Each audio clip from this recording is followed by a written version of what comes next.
Yo. Chip and Dale. A game which took longer than I expected.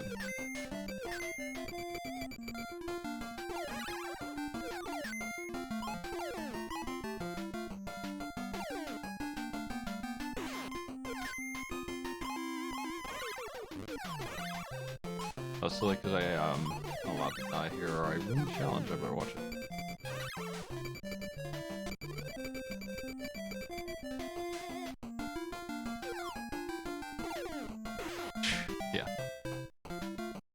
Maybe I can pull up a list of where the stars are, though.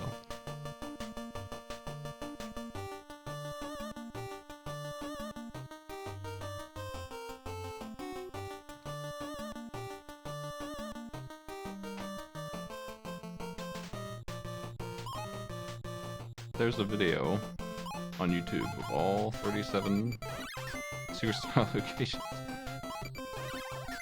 We'll watch that on Turbo real quick.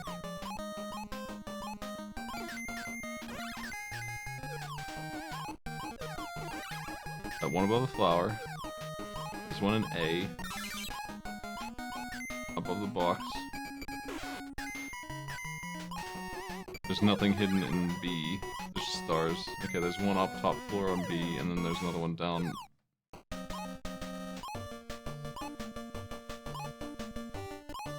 There's one before the exit in D. I know about that one in D. Okay. I'm seeing a couple I didn't really know about, I guess.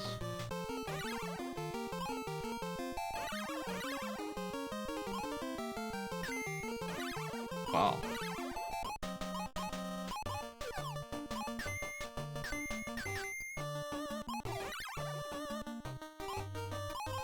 I think I'll leave this open and run through it when it's time to do each one of these levels. Am I quiet?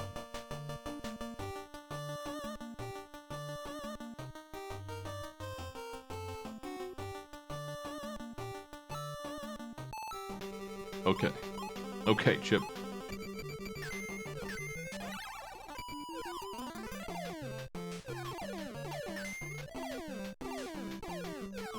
I'm pretty sure there's 5 stars in level 1 here. Make sure I get them all.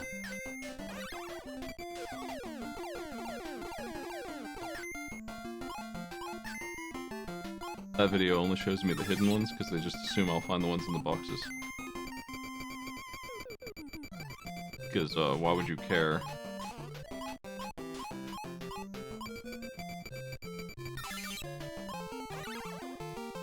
I don't know why you'd care about any of them, to be honest, but... Somebody made a nice video of the hidden ones, so that's handy.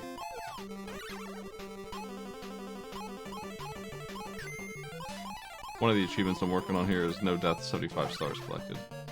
Kind of a pain in the ass, but can be done. These collectathon ones have to be done with no deaths too, pretty much, so.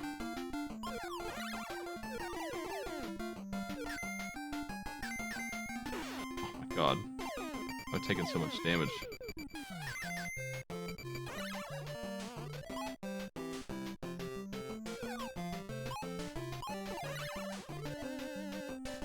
What is that? Bunch of gibberish. It says 0 has 4, is that what it's saying? 04010, what does that mean? This is stage 0, I guess. But there's 5 here at least, unless I'm missing one. Apparently I'm not missing one because there's none hidden after that first one.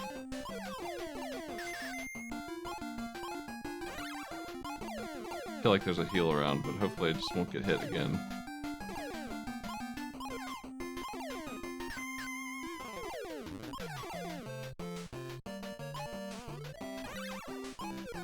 Nice.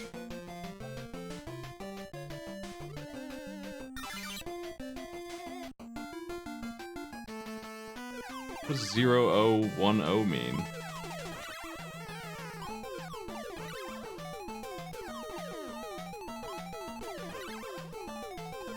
You can't really divide this one, and this one's divided into 2 parts, not 4. I guess is why I'm confused about the way that's written. But yeah, the last star is by itself on that level. Haha! The hidden one here is pretty easy to find.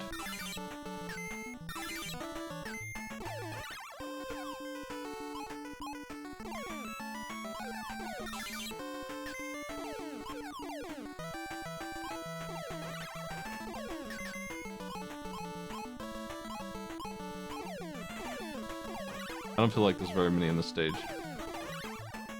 To my dismay.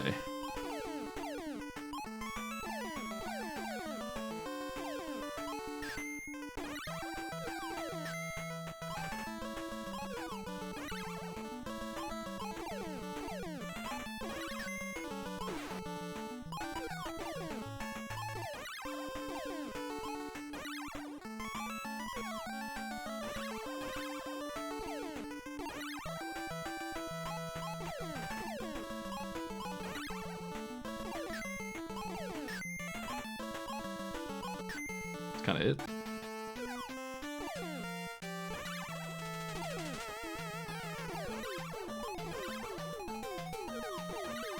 I mean, that's information. Allegedly, there's just one on A, and it's the one I grabbed. Seems right.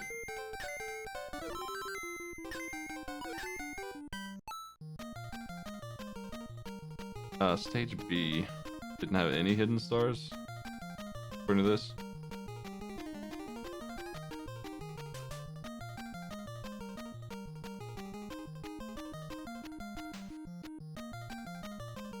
Yeah, none there, just the regular stage stars that are just lying around.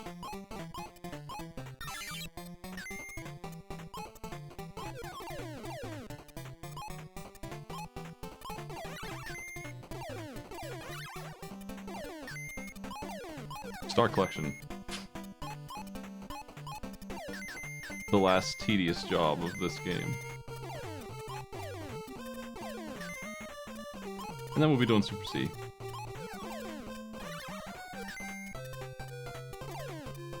I didn't even check the Super C ones, I just figure there's nothing in Super C I won't be able to do.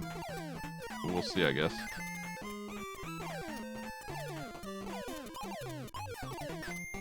I am saying Super C is easier than Chip and Dale, especially the set that they're asking for here.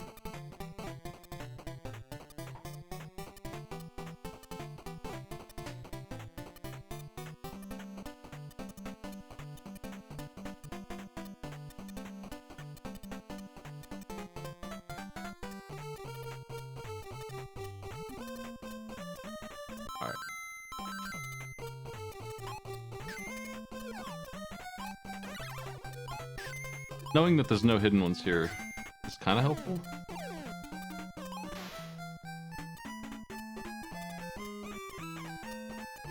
How do I have 12 already? Oh, because the bonus, right. I don't know how many I grabbed so far. Did I grab the 3? Yeah, the bonus games gave me like 4 or 5. Hard to try. I gotta actually look at that before I start a stage, or I won't remember.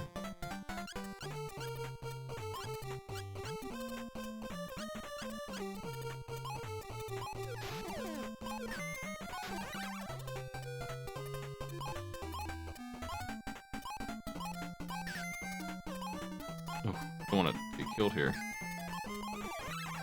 Oh my god, come on. It's fine. Full heal.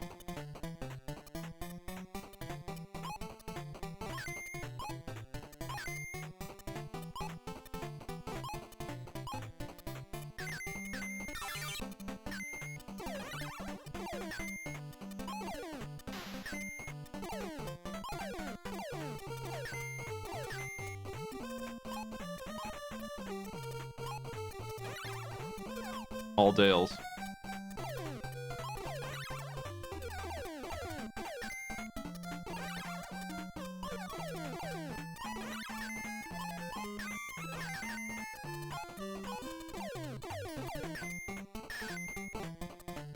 I don't think the 1-ups count, but that's okay. Grab it anyway.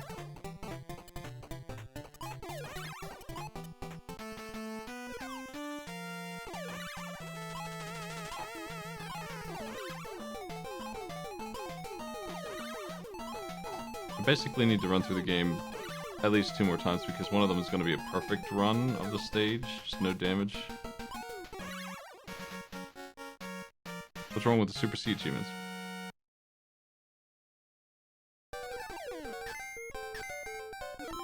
I literally can't come up with anything that would make them hard. I don't know what they could possibly be.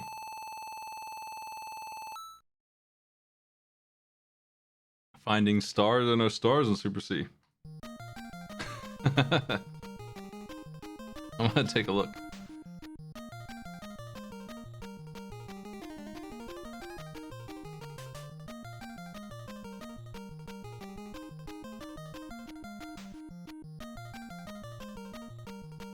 Show me Super C.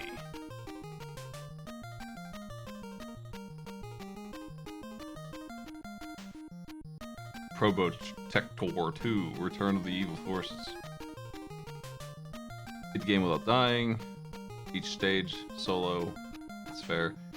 Without destroying them, pass the first 2 gun turrets and do not kill enemies, that's fine. Defeat the chopper boss without jumping, that's easy. No retreating on stage 2. Defeat the Area 2 boss only by killing the green soldier. No shooting, no dying. It's a bunch of pacifist challenges. The Babalu Destructoid mechanism. Move from one side to the other. That's easy. Hold right on the entire earthquake section.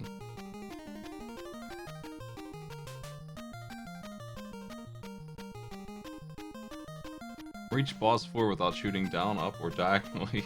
Only sideways. Area 4 boss. Destroy all but the outside beam guns. It's easy. No falling on the climb. That's easy.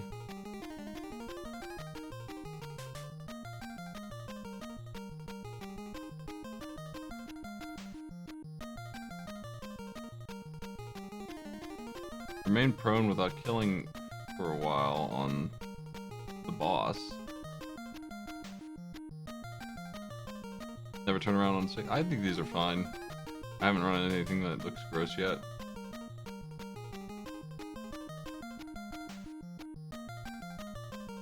Second loop without extra live codes? I didn't know there was a second loop.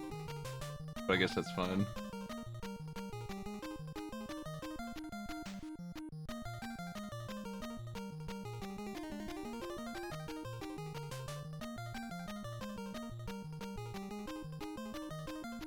Yeah, it's what I figured was pacifist challenges the worst they got. That's not too bad. I remain unconcerned with Super C. Super concerned. Super C. Unconcerned. Super C. Yeah, you know what I'm saying. Maybe. Double C.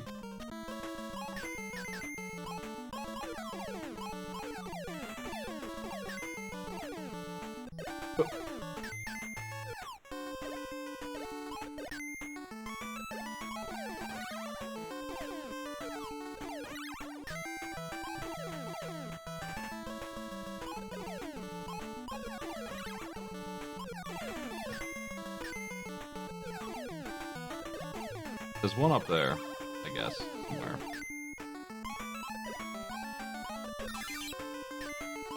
Okay, the last hidden one is at the end of this area into the next one, in front of a kangaroo.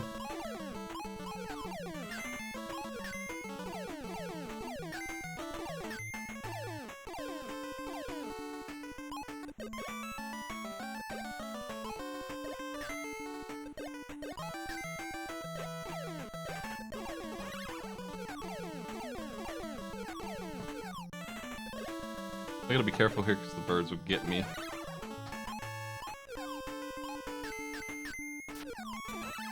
Dying is the end of the run. all of the star collection means nothing if I get taken out.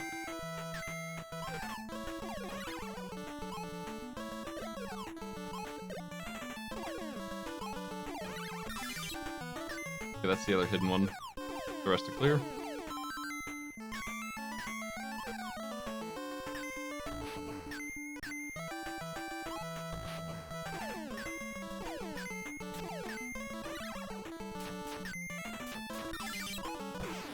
What? It took too long to get the defense out.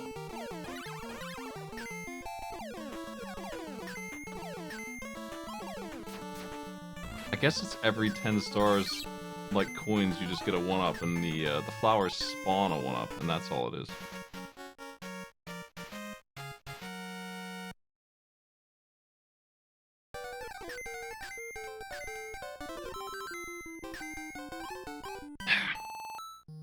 Careful, G. Stage D, let's see. This one has one near the end.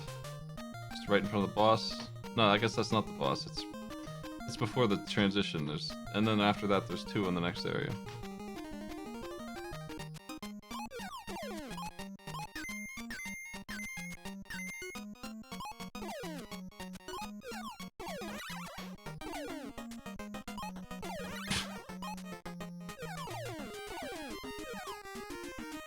I don't expect it to be, like, free, but I do think I can get Super C done pretty quickly.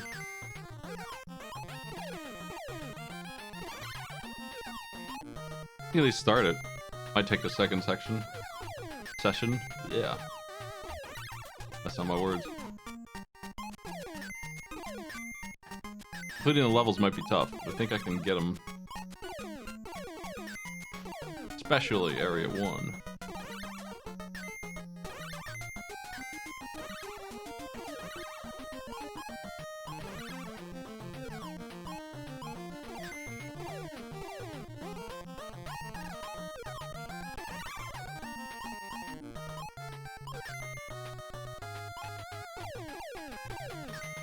Star check.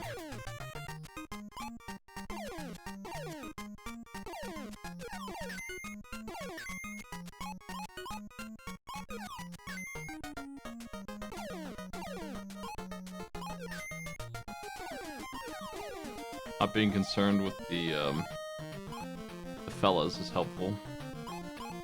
Not being concerned with the flowers. It's nice too.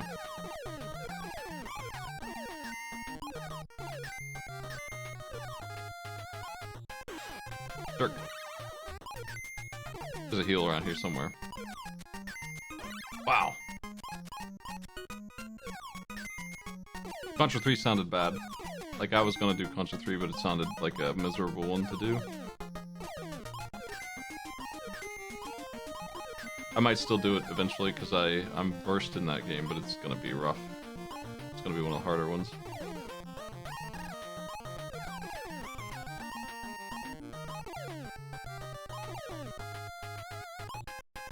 I think Sunset Riders probably is a harder set. But yeah, it doesn't look like an easy one at all for Contra 3.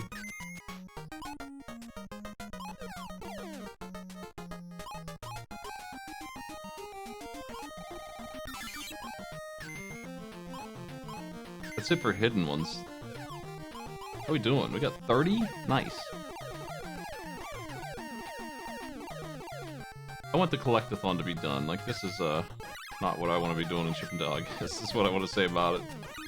I think I'd rather be doing the escort challenge than this if I had to pick between which one is worse. This one's the worst in the set. It's just boring. It's not interesting at all, just collect them all. But like I said, it is something that Child Me would have done just because, like, would have done this, just through every single box. If dying didn't ruin them, that would be way better, but I shouldn't be dying in this game, I guess. It's pretty easy to get taken out here and there, but I really shouldn't be. I should, after running it so many times yesterday, I should be fine.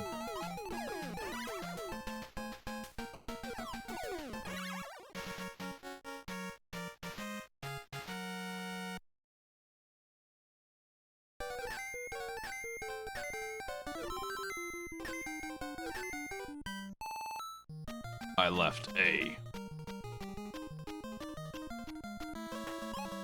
Stage E has a couple hidden ones.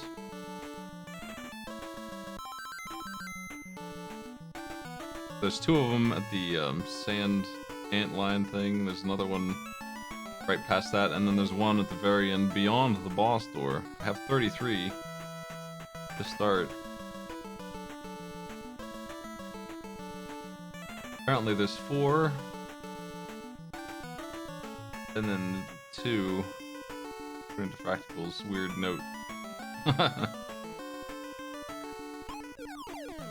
But the invisible ones are way further in, so.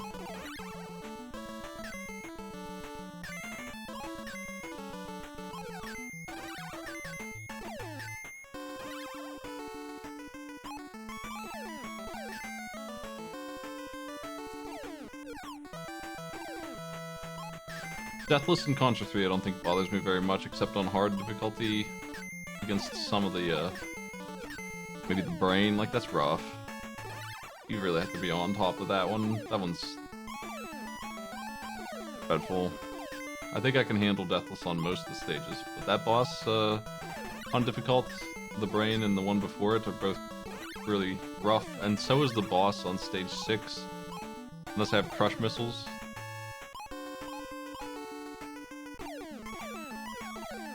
To kill it real quick, the spinning boss is the one I'm talking about. That one's terrible. But I can do a gimmick with the crush missiles in 2 hands. Pick them out.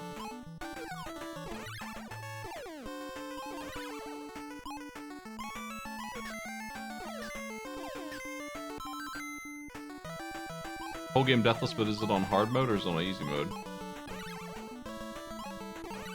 I looked at them and I didn't feel like doing them. I'll tell you that. It didn't look great. But doing it on easy, I won't die. That's no problem. Basically, the game is way easier if you have 2 crush missiles. Or a spread gun, obviously, but even the bosses are free if you have 2 crush missiles as your weapons. And if you're not dying, then you can just assume that you have whatever you want, right? So...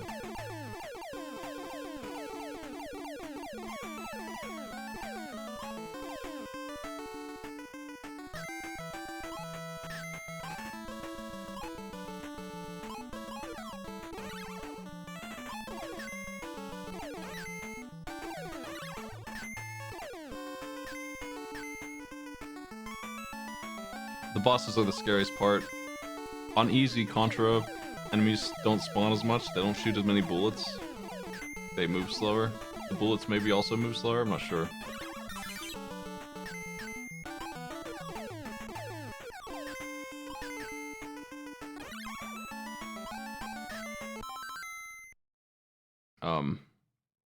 Kind of feeling like the note that you had for this isn't correct. For E, it's definitely wrong because it says 0 plus 1 up and then 2, but it's wrong. It's missing 2 more.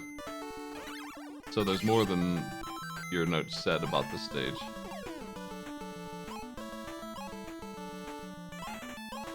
I did miss 1 up there.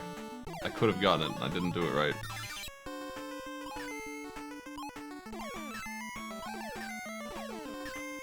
It's mostly correct though.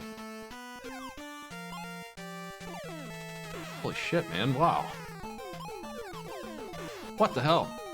I'm gonna lose it all here. What the fuck? Are you seriously spamming that much? I guess I'm dead. Wow. I can't believe I got there, but why was he shooting so much? What the fuck? Man, that was a good run, and it's just ended because the boss went crazy. I didn't hit him? What the hell was that? I've never seen that before. I wonder if it's because I actually just didn't stop him. Like, hitting him slows that down. It's gotta be. That was out of hand.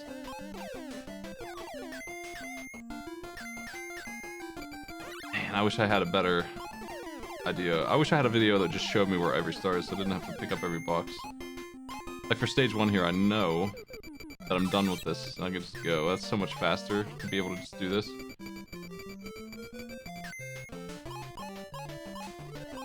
Man, that sucks. I can't believe I got by that. I want the stars to be done so much. If I'm just running the game, trying to get the perfect run, it's so less annoying than picking up all of this crap.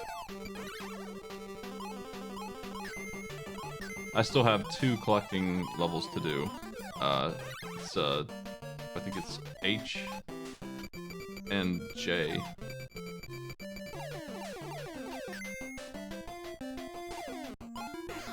Man.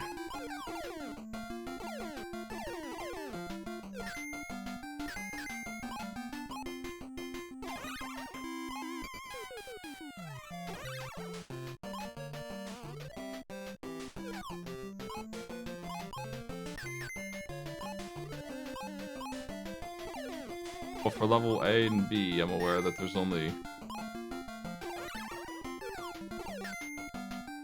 invisible ones. And in A, there's only 1 star altogether. Yeah, it's because it's programmed badly, I think. Like, it just doesn't make any sense. The star collection one should just be find all the stars in a stage, right? Like, who cares if you die? Who cares if you get them all in one go? Who cares about any of that? Why are you collecting stars like that? It's like he saw that they recorded the number and he used it to make an achievement without thinking about it again. That's what I'm used to seeing from this. It's what happened in roller games. They record scores, so we'll just pick a number and you have to like grind points because you cannot get that many in a go without doing so.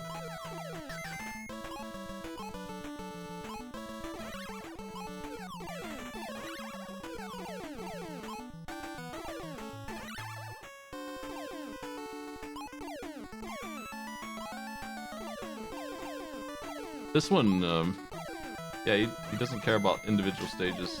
I know you could, because you care about it for the flowers, but they wanted it for the whole game in one go, for some reason. Thankfully, there's not one for collecting every single flower in a game. I don't think there's anything important there.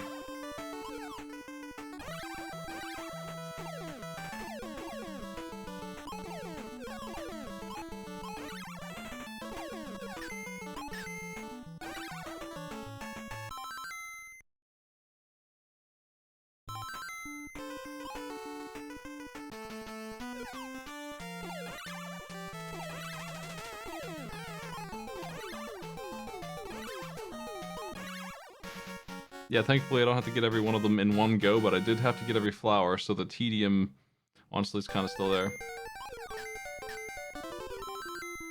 It's just less bad because it's not all at once.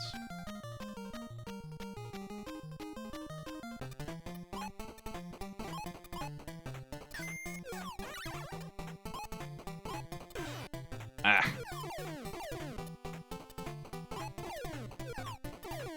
Oh my god. Getting bullied. Gotta be careful.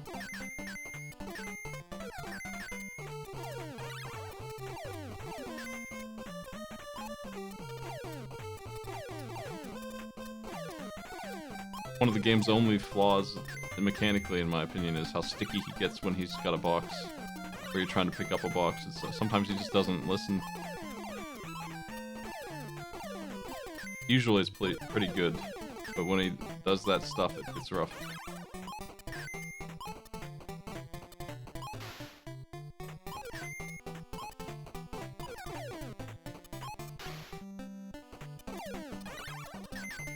Yeah, well, they could just look at how many stars you have before you start a level.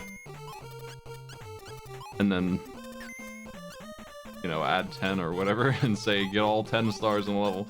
But they didn't do that. They wanted this number to be 75. Which is a lazier way, I would say, of doing it. But you could do it either way pretty easily.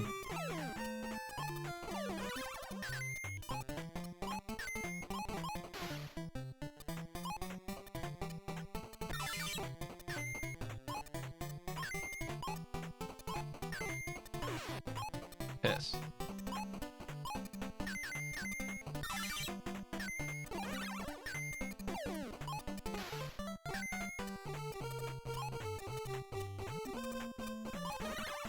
It's got some latency on it when you jump down with a box in your hands. That's where you feel it the worst. I'm not allowed to throw it right away.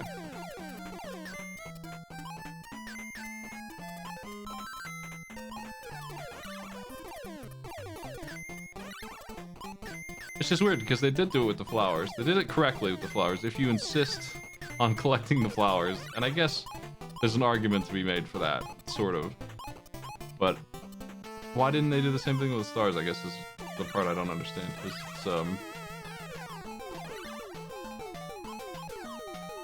It's very, very similar. Conceptually, it's like the same thing almost. Stars have invisible parts, that's all.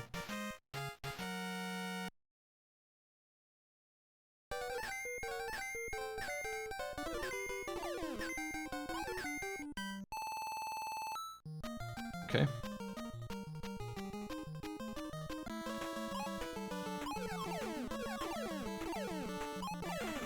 I am assuming I'm not gonna die to the anglerfish again. Hopefully, right?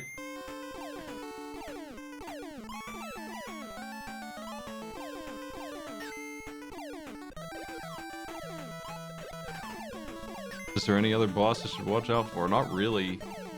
I can't imagine. I can't believe I even died to that one. It went berserk.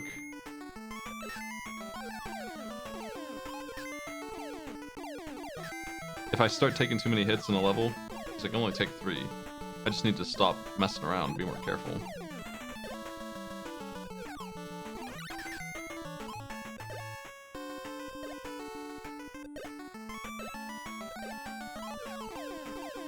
Every possible party combination.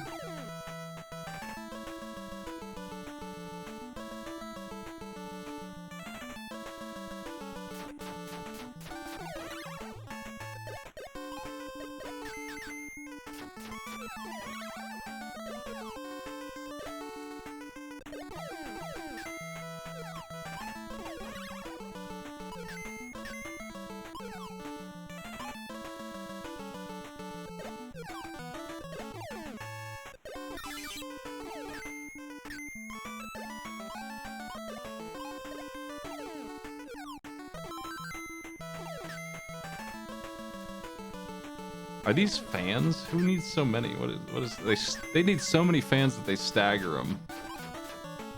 Does that even work? What is that? What kind of effect would that cause?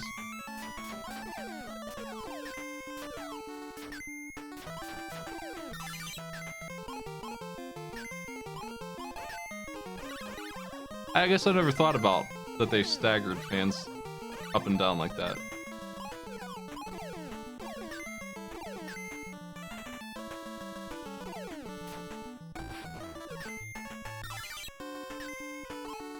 I don't even want to think about what a RPG set would look like. I was kind of interested in doing 6. I decided against it. I was mostly interested in it because that would help me explore the game, but I had just finished Chrono Trigger, which was a tremendously actually fine set. Perfect. They should probably go back and add some actual challenges to that, because there's only a few that are like actually challenging.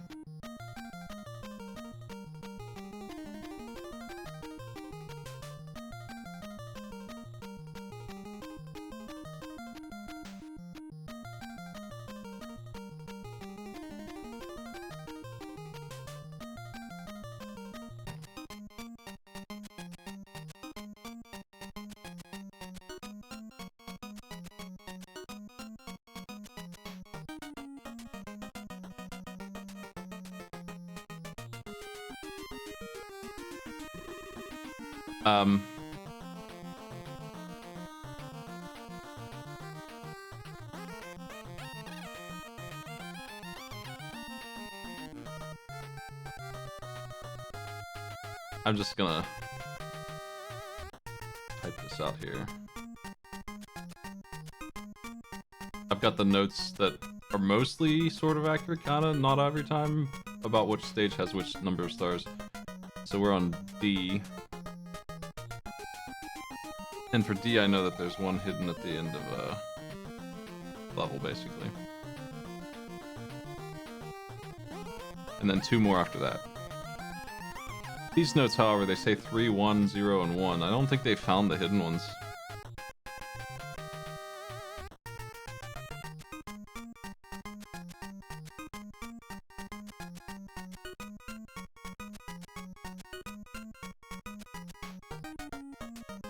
Yeah, I don't think that you need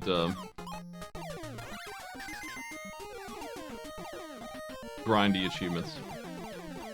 I wouldn't, as much as I complain about what I did in Chip and Dale here, I actually don't think any of these are so nasty.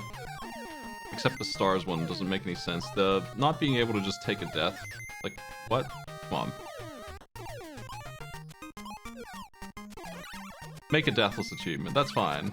It's not fine, it's one of my least favorites, but it's way better than just collecting every single thing and not dying at the same time. Those should be split into stages, and you should have a deathless achievement on your own, and that is the way it should have been done. That's the only change I would make for this. So the rest of them, even the escorting Dale around thing, is alright, I guess. It's a short game, so it's not a huge problem that you might have to run through it 5 times, 10 times, 20 times.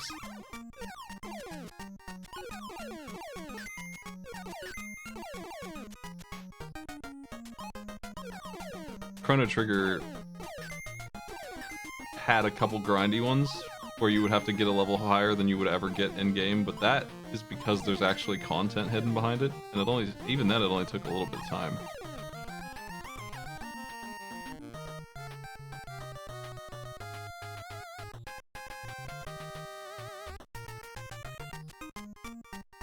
I think that you should be able to master these in the normal set without having to do the most annoying, tedious teeth-pulling work. Like, sure, you don't have to do them,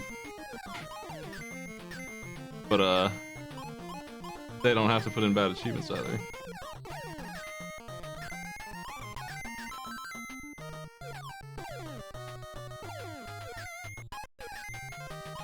Oh, you can do that? You can hit this that way.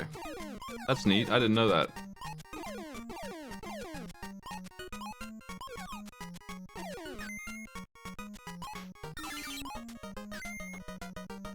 Slick.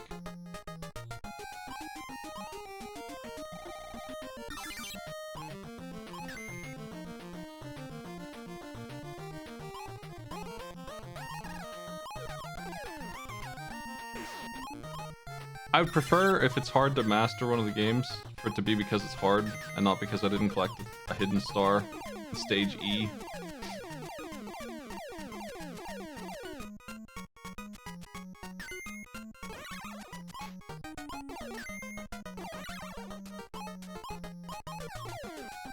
If the last achievement I need in Lion King, far and away, is an extra 2 hours of grinding the Boomba bug catching game, that's not great. Maybe your number's a little steep for that one.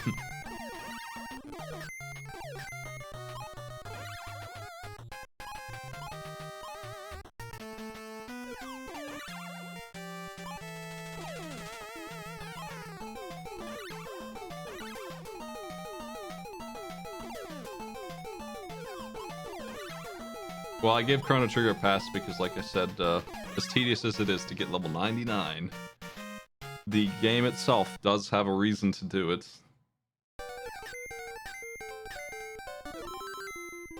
It's also a game where you don't really have to grind that much to get to level 99. There's ways to do it reasonably fast. I can't speak to the Final Fantasies. I don't think I know any of them that well. Maybe 7. Might actually know 7 that well. For some reason. I just know that one that well.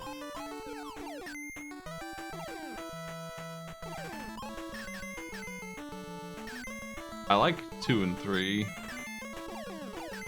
Honestly, I think I like all of them up to until 8. The first one I actually don't like. But I don't have them memorized the way I do 7.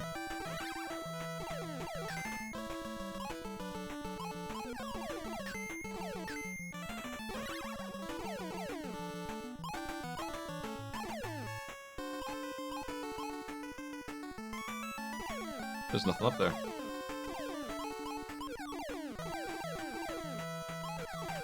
I think legit 8 is the only one that I dislike out of what I've played.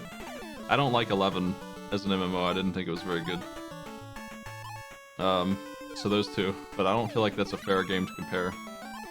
It does what it does okay. I just don't like MMOs. Got there. Come on. I didn't have trouble with this last time.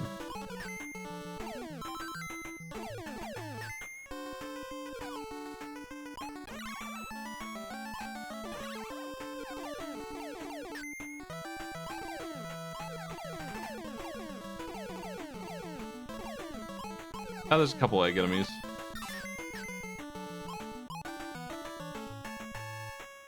In Chrono Trigger. I've never played 10, but I probably will be okay with it, even though I'm playing it 20 years late or whatever.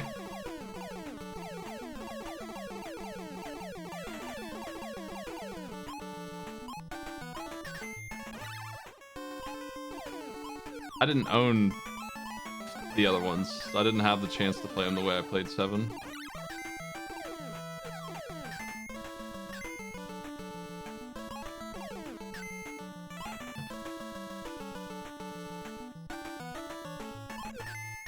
Why is 8 so shitty?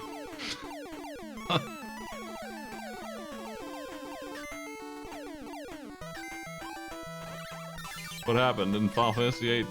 They just dropped everything. Like, I like Mystic Quest as well. That seems like a contentious one for some people, but I don't really understand that. It's fine. That's the hidden one I couldn't get last time. Got it. This time.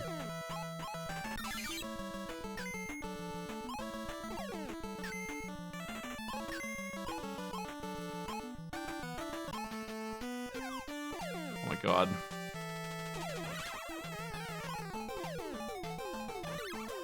Yeah, if you hit him, it does stun him for a bit, so maybe that's why I'm able to control this at all.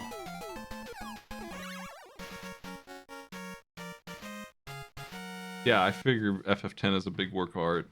From what I know of it, I don't know why I haven't played it other than I just didn't have a PS2 at the time. It wouldn't surprise me to say it's my favorite one if I play it when I finally get to it. Zone F has a hidden star where the big box set is. This level's very easy to die on, so I'm trying to take it nice and safe as much as I can. Hopefully I don't make any slips.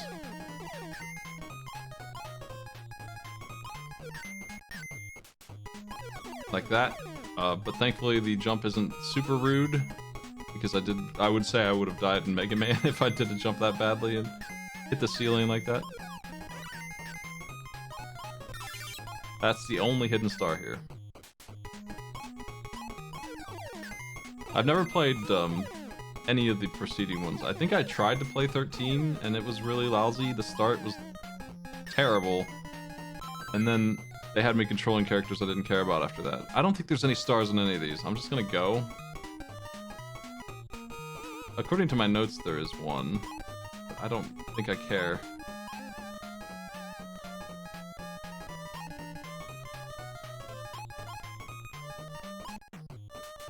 Oh fuck, come on! You serious? I'm gonna practice this. Why did you not jump, Chip? Dale, it's Dale. I don't know what happened. God, that sucks. This is why collecting this sucks here. Good thing I'm practicing, I guess. What's going on here?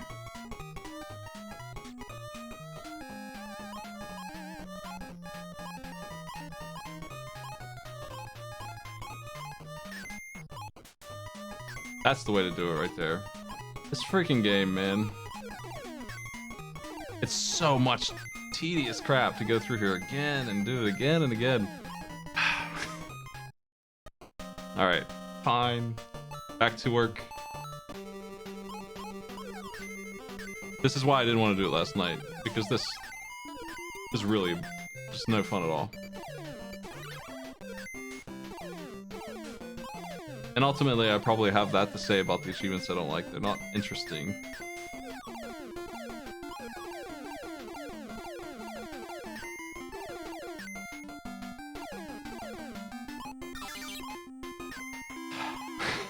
Just back to the big grind, man. It's like I have to grind 1,000,000 points But if I die, it will just reset my score. That's what this is like. It's terrible. A deathless run would be way better than this. It's a combination deathless grind.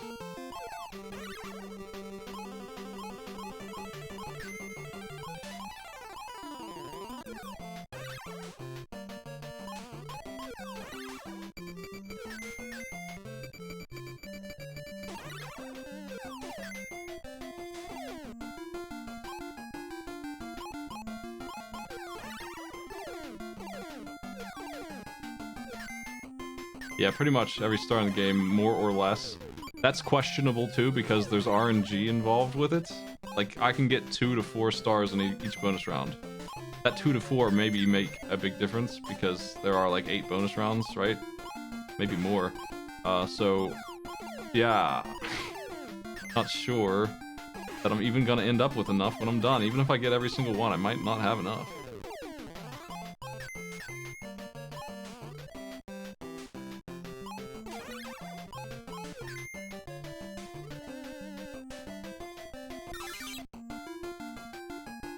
If this takes too long, I might not jump into Super C much, but I think I'm inclined to say I would like to do Super C all in one go, so I probably won't do it tonight.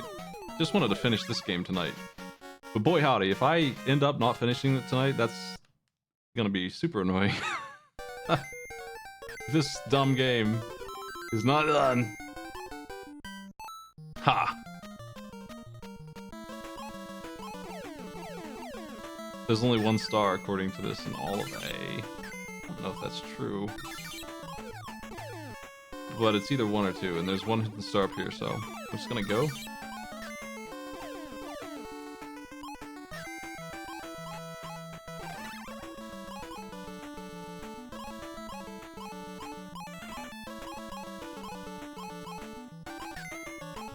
If I have to do this enough, I'm just gonna memorize where every single one of these stars is, and then I'll just know the locations of 70 stars.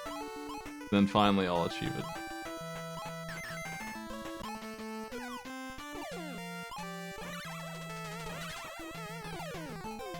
This is like a 10-minute game, but when you're collecting every single thing, it's so much longer.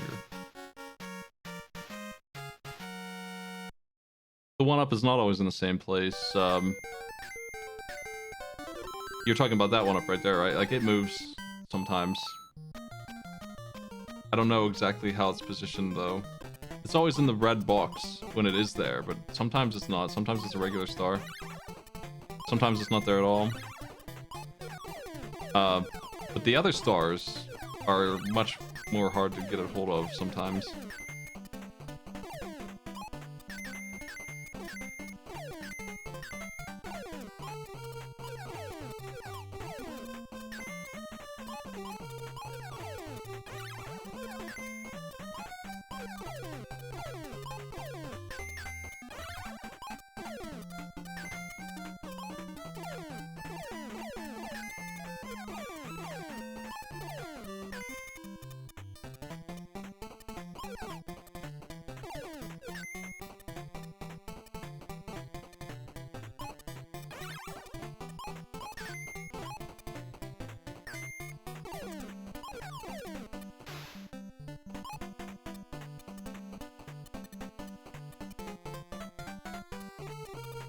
These glasses are chipmunk-sized.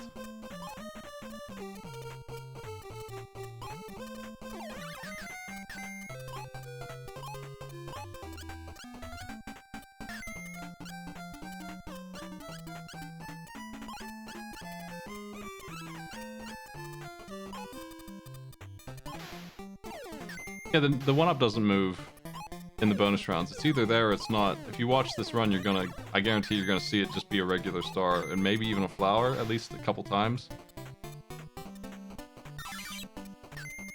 Maybe the bonus rounds are set in advance, but they're not consistently, like, the same each time I go through them.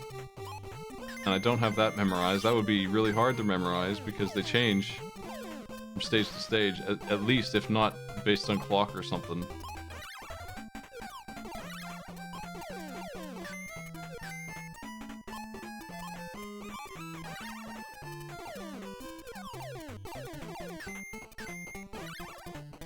I'm feeling like if I can get to stage I probably will have this locked in. Like, I'm so close with those runs that died on stage F.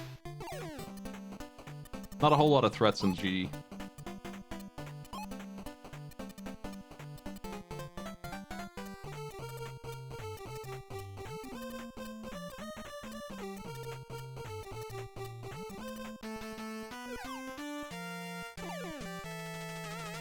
Oof.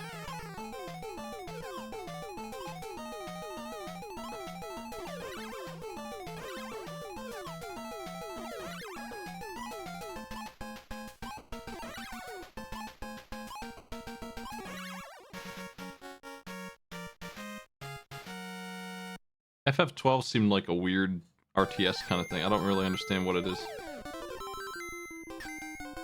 I had it on the DS, though, some kind of thing. But I'll get to it when I get to it. I'm gonna play it too. The RPG runs currently on Tales of Fantasia, just as a break from Final Fantasy. I haven't been playing it a ton, but I am like probably a third of the way through it, honestly, unless the PlayStation version's longer. Like, I made some headway in Tales of Fantasia already. About to enter the mines. It's just obviously the Moria mines reference, or at least the translation wants to make it feel that way. They're quite long. And then there's a big labyrinth of forest. Those two things are huge.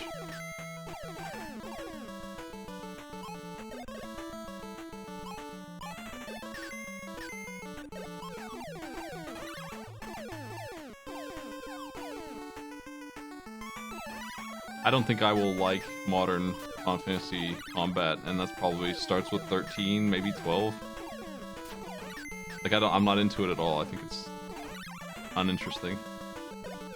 I like the turn-based combat of, like, all of the games before that. That's why I'm having trouble getting into the FF7 remake. I just don't like it at all.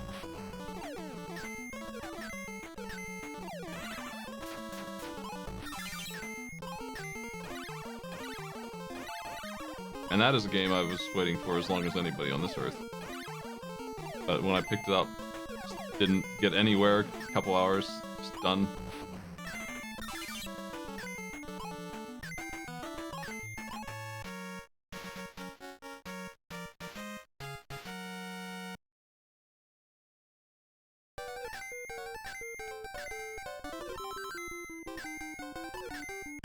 Now that time, for example, there were like 4 stars and a 1-up in that bonus round. I wish that was every time. It isn't, though. I don't know if I should be opening the other boxes on the other stages or what. I can only get 6 of them if I'm cruising. I don't know that the 1-up counts. I don't know if it counts for this achievement or not. I've never been in the proximity of 60 or 70 or whatever.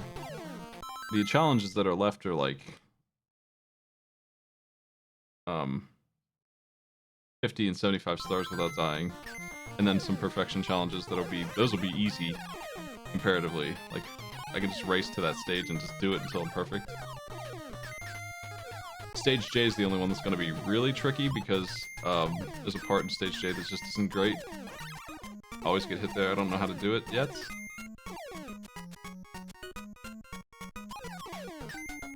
Yeah, I definitely don't like that the remake of 7 was split into 3.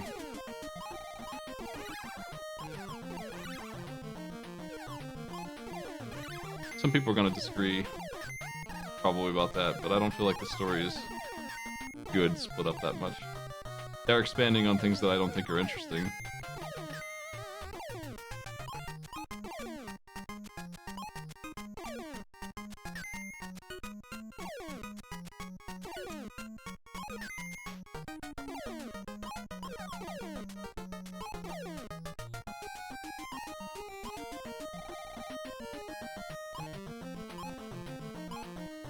Let's go.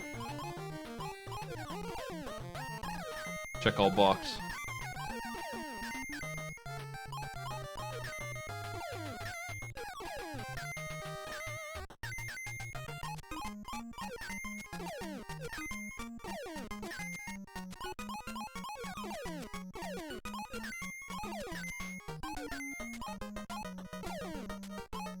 Cool.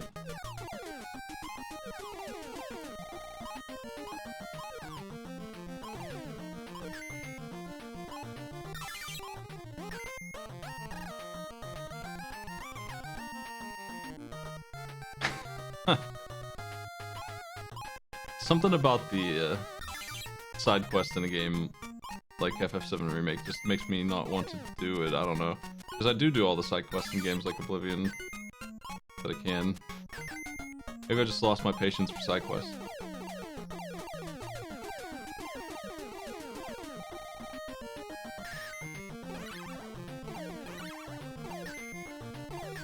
I do think FF7 gets pretty weird when you get out of Midgar. It does change tone dramatically to a normal RPG, as if everything is normal. It's kind of weird, but I don't dislike it. I feel like they did have to open that up eventually. They probably didn't spend as much time in Midgard as they should have.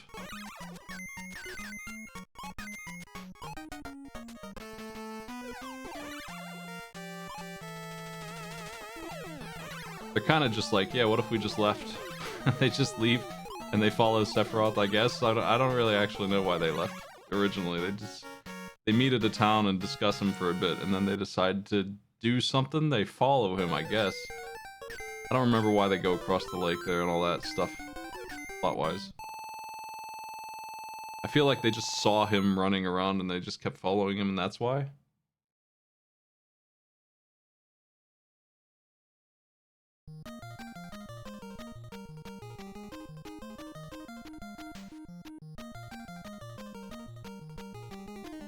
I probably should have just started with F. I'm worried I'm gonna die again in there. It's gonna be super frustrating. I'll strap in for the Chip and Dale around here while we talk about better games. I don't want to say this is a bad game. Doing the achievements is a bad time, that's all. I've already done the achievements that are hard or interesting in this.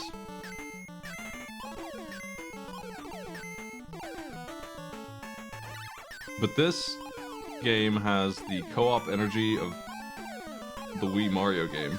You won't see its likeness for another like 20 years. It's so good. Set the standard, man.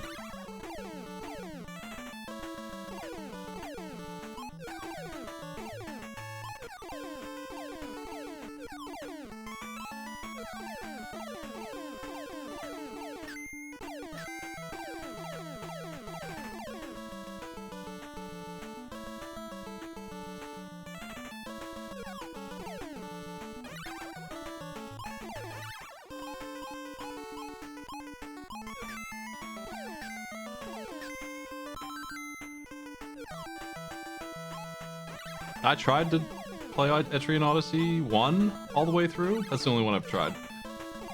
Actually, I might have started the other ones, but I got to the end, the air quotes end game of Etrian Odyssey, where you're supposed to like roll your stats over like it's an MMO, one of the bad MMOs, where you set your stats back to 0, and then you're ascended, and you have to level up all over again. And I was like under the tree, and I had to do that with like all my characters to be strong enough to win. And then I decided I had enough single-player time.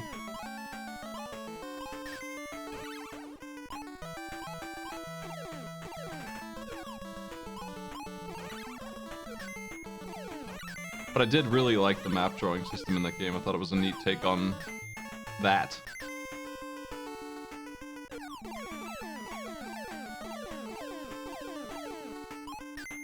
Yeah, co-op in Mario Brothers game also can go badly. I think it's a good kind of chaos.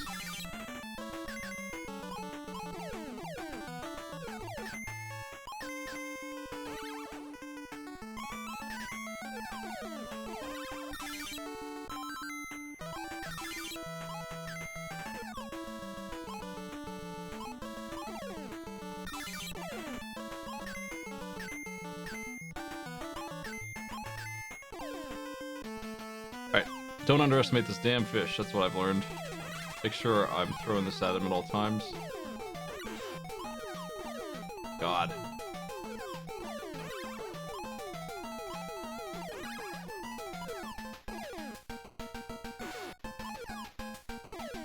Ugh, fish is crazy, man.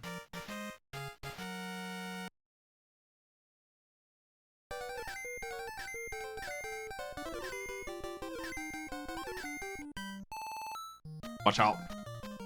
I always felt like the storyline of 7, maybe 6 too, of 7 and 9 really dropped off in the last half of the game. Like they just lost the plot. 9, it takes a little longer. 7 definitely doesn't do well after the events. After disc 1 starts to drop, and then by the time you're done with this 2, it's a mess. The Bouncer. Oh, we're ahead of the curve, I guess. I didn't get that last time at this point. 9, it takes till the back end big time, but it starts to really lose its mind. 6, the obvious turning event, is pretty lousy, but it's not as bad as those 2. I don't feel like. I feel like it does okay with what it did.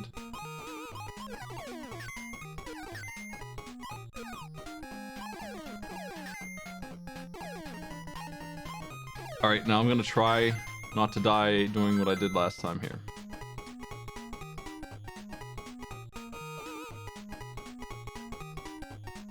I feel like 8 jumped the shark before the sniper plan, and it just got worse and worse. Like, it never had a good foundation to begin with, and it just got worse.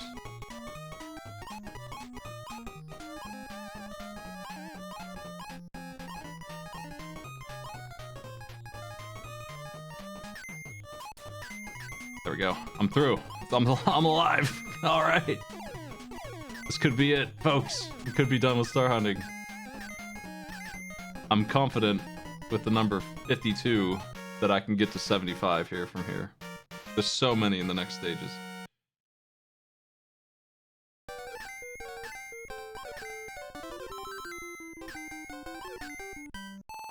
I feel like, for me, 8 lost me so early on. It was probably after the first mission where we, as mercenaries, go fight in a battle, and then the battle just gets thrown to the wayside, and it doesn't actually mean anything to them. I'm already like, what? I'm already kind of confused at that point. And it just gets worse from there. And the character that... Quistis, I think is her name, is with you for doing that stuff, and the recruiting of a GF, the first one, gets thrown as a side character in a way I've never seen before. Like, side character like in 6, where they, my problem with 6 was, I need to look up G. They have too many characters that they don't really go into the backstory of them very well, I feel like. They do a little bit, but...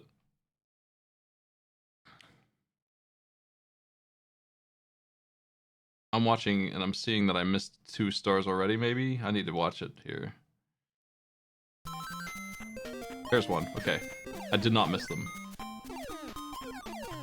She feels like that. 8 does the same thing, where they just don't talk about her at all anymore. She's just there. She's there, and you're supposed to care if she lives or dies. Every one of the characters is like that in 8. Except for the main guy. And I sure don't care about him.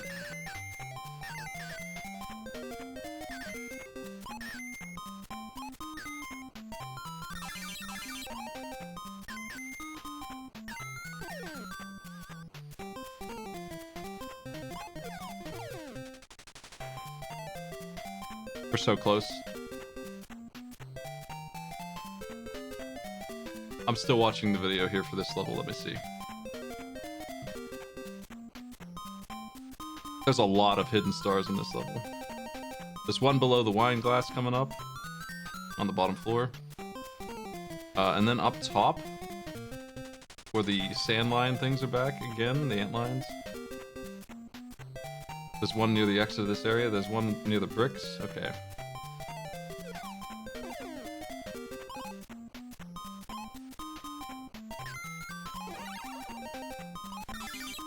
Yeah, I don't know what the hell Quistis plot was. She's your mentor for a while. She seems to like the main character or something. He ignores her. That's it? Is that her whole thing? Like, that's all I remember.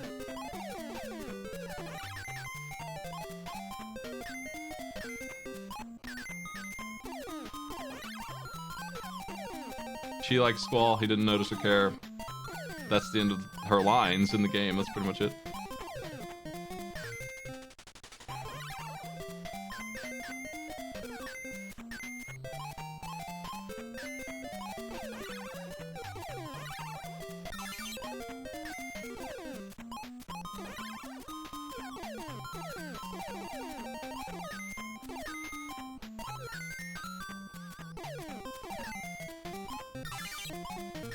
Alright. I'm getting to where I knew about to where I've seen in star terms here. There's one down below right here.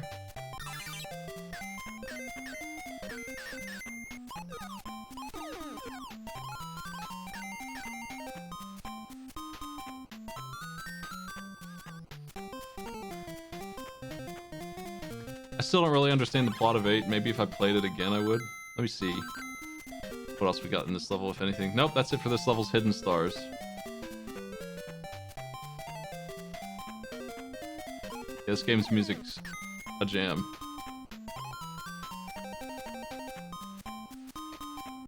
Oh, God, that was close. That was scary. Damn flies. Ugh. But it.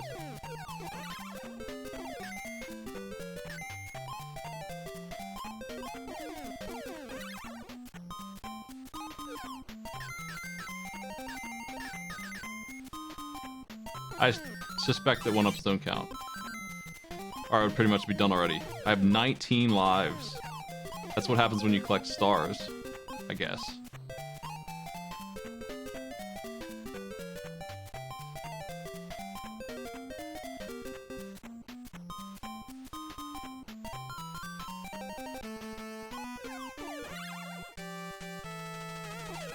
Something about an orphanage got recruited into war, and there's time travel and space is involved, and super wizards who respawn like the Avatar.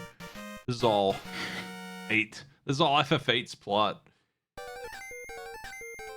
The mercenary group that you work for some reason is controlled by some kind of weird money capitalist alien guy. Norg. I think actually he's from a village of like people who don't care about money at all, but for some reason he does.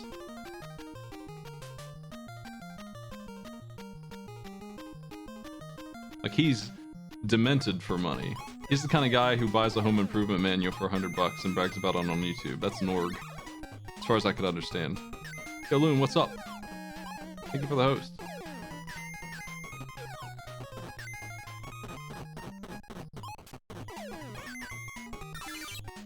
Oh, good. I need to watch this level as well. Make sure I'm not missing any stars. There's 9 here. It should be enough to win. That's the first one that's hidden. I need to bring that cube. Oh, you know what? I need all the flowers in this level, but I think I'm too late already. I think I already missed too many. Maybe. Did I skip any flowers? I wasn't really picking them up. Oh well. I'll do that later too. I'm not worried about it right now. I need this cube to get one of the stars though.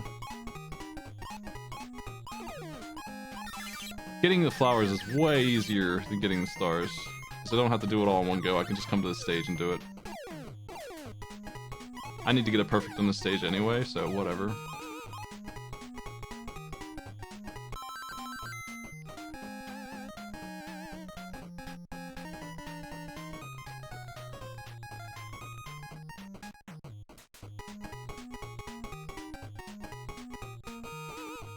It looks like the next hidden ones are in the morphing zone.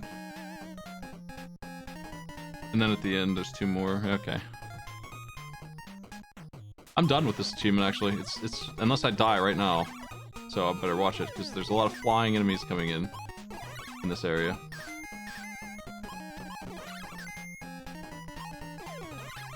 $75 stars is not an outrageous amount, turns out. It looks like you can probably end up with like 90 stars if you collect them all.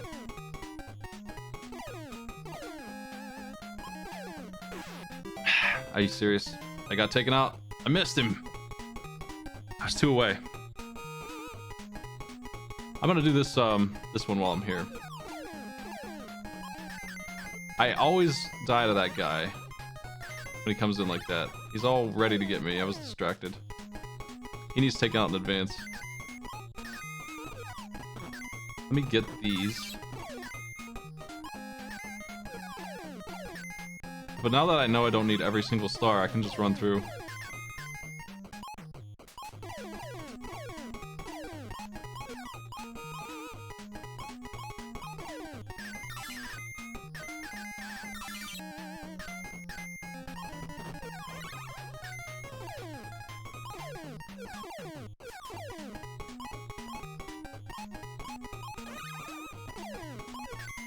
Well, I should have ducked. I should have hidden the box. That was my mistake. Sort of. Kinda. I want to get every flower and just finish the stage so I'm done with it. Maybe I can get the perfect on it too. But you know what? I think I have to do it in a new run or whatever. Let me just reset. So close. Based on my knowledge of the game, I should be able to quickly get back there now.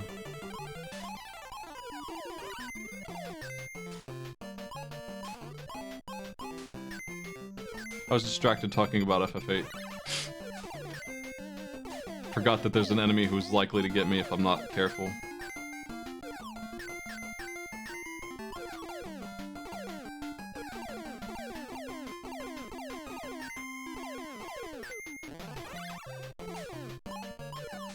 Yeah, the mind-bending part of FF8 where the GFs allegedly erase your memory isn't actually in the plot at all, beyond them saying that happens, maybe. Doesn't make any sense. Doesn't make any sense why that would happen, doesn't make any sense why no one else seems to care about it.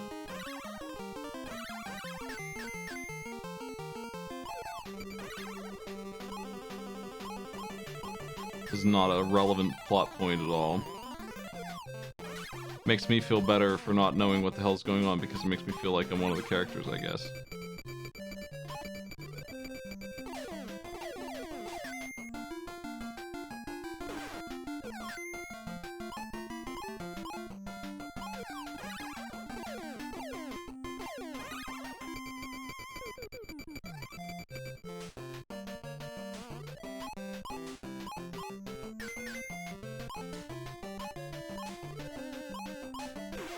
Damn it.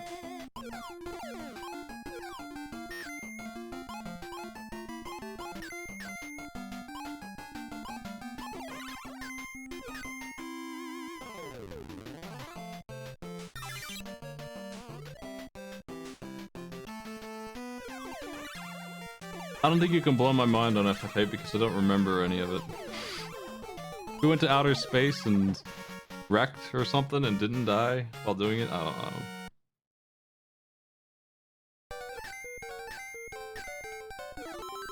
Based on the amount of stars I had with 2 stages left, I'm feeling like they don't count the bonus stars in their little 75.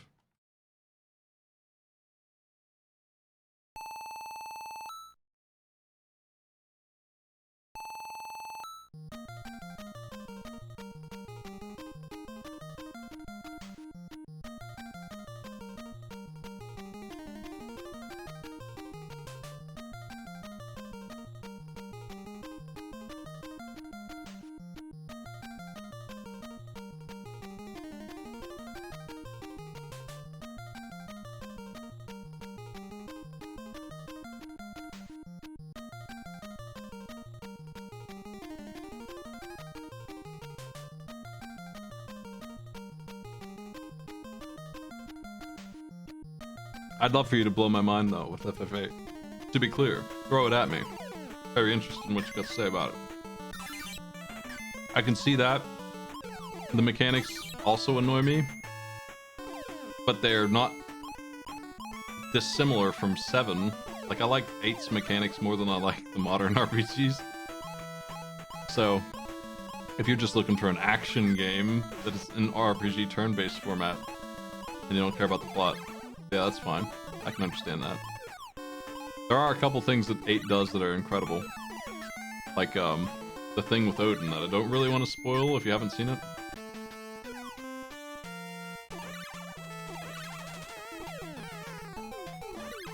I guess close your ears for the next 10 seconds while I mention it. Odin's a summon that comes out and kills everybody instantly automatically. It's really annoying, but then sometime, if you have him before the final bosses, the final boss reacts to you having him. He's optional. Kills him forever. And that's hilarious. It's got its own cutscene and everything. It's very funny. It's the best thing FF8 did, and it's not even close. If it had that kind of stuff going on the whole time, it would have been the best one. Alas, it only has 1, maybe 2 jokes like that. The hot dogs joke, and that.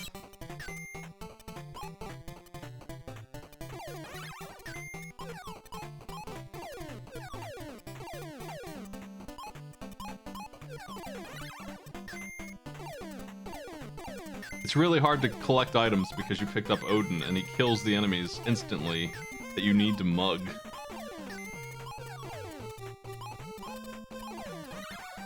The summons were fine. A couple of those were interesting. Tonberry, Doom Train.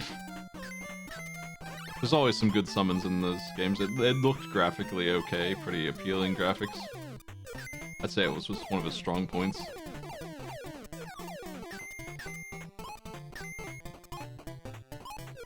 Summons continue to be weirdly bad and pointless in the Final Fantasies. They're just super expensive for marginal damage. Often that's the case. Not always. I'm used to that being the case with Magic in general and RPGs across the board. Almost always, they're not great. They're usually a means to deal with enemies who have high defense, and that's all they are for. They do AoE damage badly, usually. Like, it's a limited resource, oftentimes, for no reason. It's very expensive. That's usually what happens with Magic users. 8 had really strange mechanics, where you had to collect cards from enemies while you're fighting them, and then not use them ever, because you made the spells worse if you did.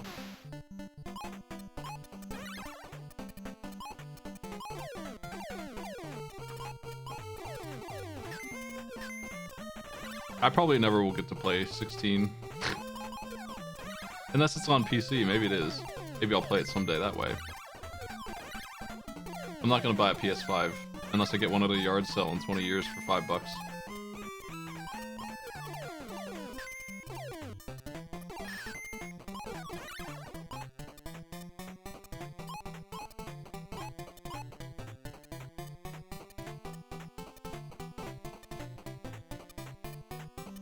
I don't like the damage cap. It should never be a thing. They should have thrown out the damage cap in FF2. I don't know why they keep it. It's balance, maybe? It doesn't make any sense. It ruins the balance because they keep it. It just isn't good. FF7 is a prime example of it being a big mistake to keep that number. The Bouncer. I can't believe I never did that stage yet. It's done now.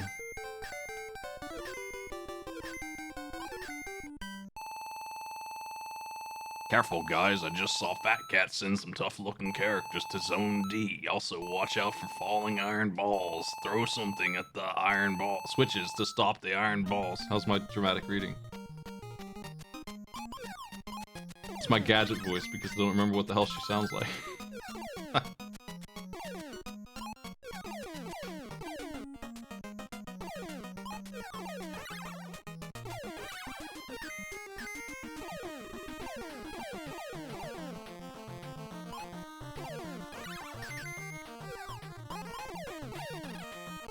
Can't believe I died to that damn bird. What a mistake. I was more annoyed by that than I probably let on. But I knew that that was a dangerous bird. I just wasn't mentally prepared to see it. I just didn't think about the fact that it was coming up next. Lost my focus. Is there a star here? No.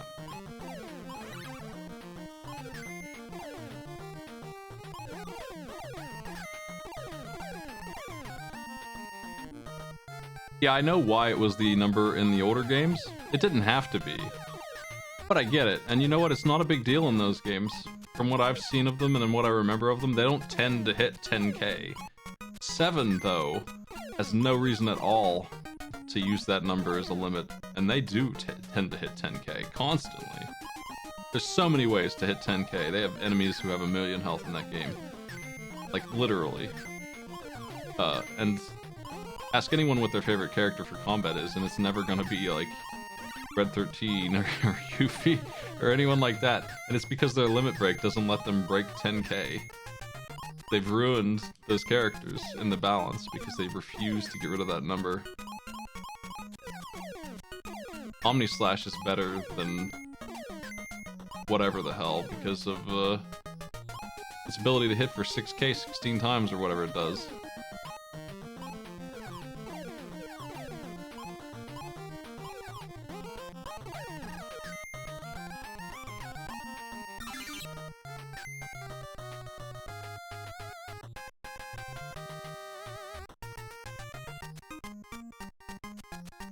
like, caring about the limit on bits doesn't make sense, I think, as of SNES. It's another problem in Chrono Trigger, too. Chrono Trigger really messed up the balance because they did that.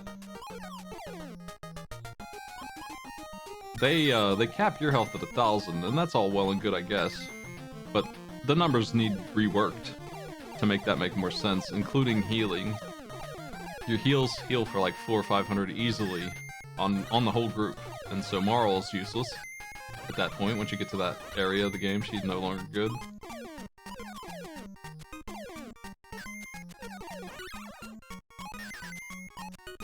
You don't hit that high in Chrono Trigger, at least. The numbers in that are messed up for damage in a different way. I think the damage cap is still 10k, but you aren't gonna hit that unless you have a means to do it that is very specific, like Ayla's crit. So it's okay in that game to have that part. I don't know why your numbers for stats are so low.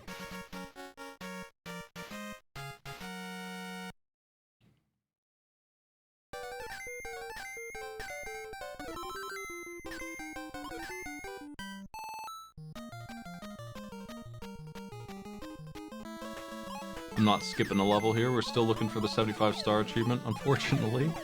I dogged the shot. I was so close. As close as you can get to it without getting it.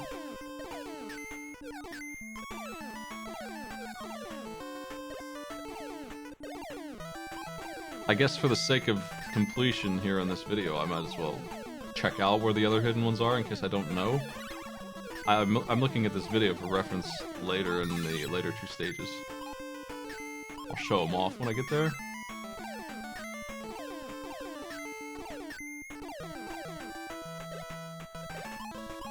Yeah, I like Yuffie as a character. She's the usual goof character, but to use her well in combat, you have to just not use her level 4 limit break. Her level 3 limit break's not as strong, but it hits multiple times, so... Fuck's sake, are you serious? Ah! This is the problem with the Deathless Collection. Okay, gang, we're back to work. I knew about that one. He just ran into the tennis ball at the wrong time. Just one of the couple of gotchas that are in this game.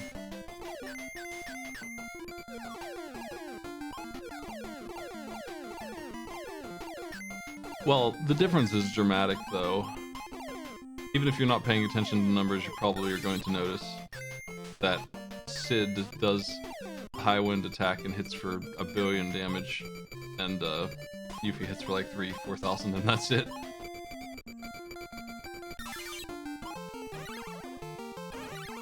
But you can sure win with whoever you want. Not a very hard game, as far as RPGs go.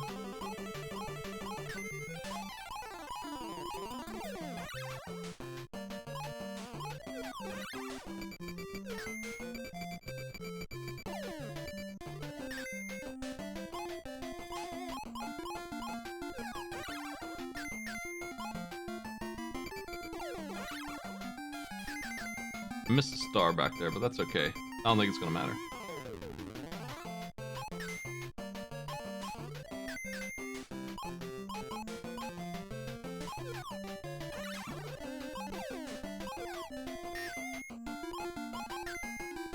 Honestly, if I get most of the stars, once I get to that last level, there's so many there.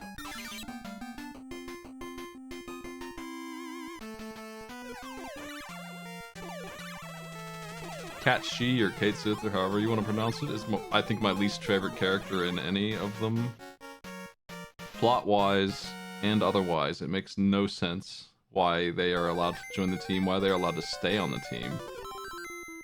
And as a character, they're super annoying.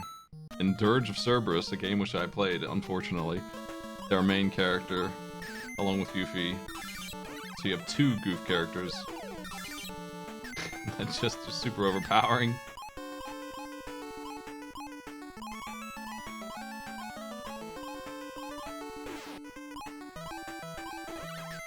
Oh my.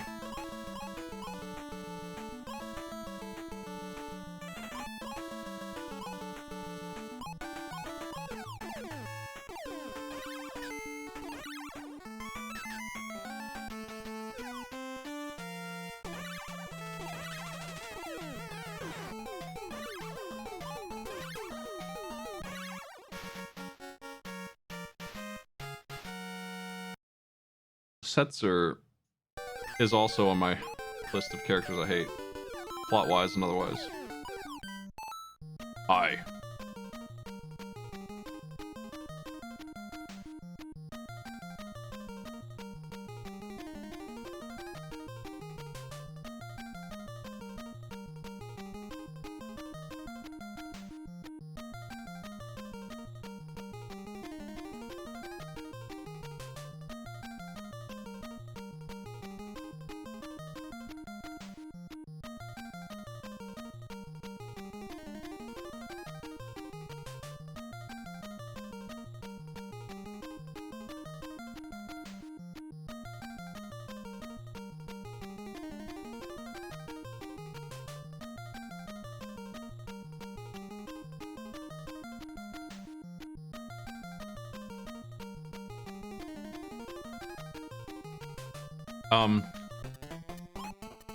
Yeah, Dojo Cerberus is super edgy.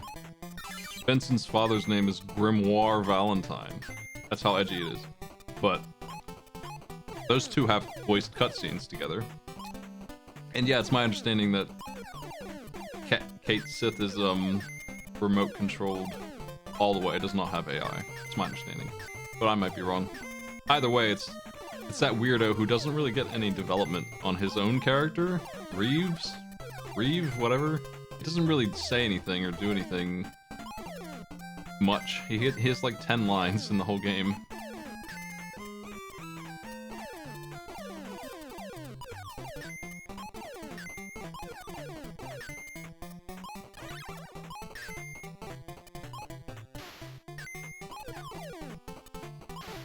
Queen is a joke character that I think is neat. I like the blue magic. It's very, very good. But the character's funny.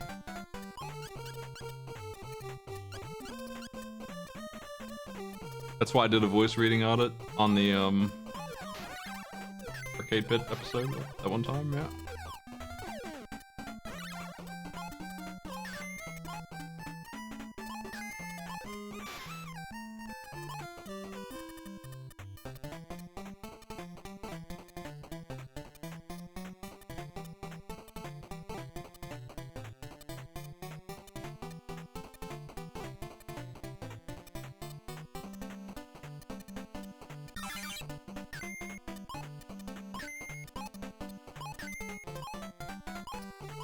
But yeah, they're joke characters in a plot in a world that is serious, so pretty easy to dislike them if you're not finding them funny.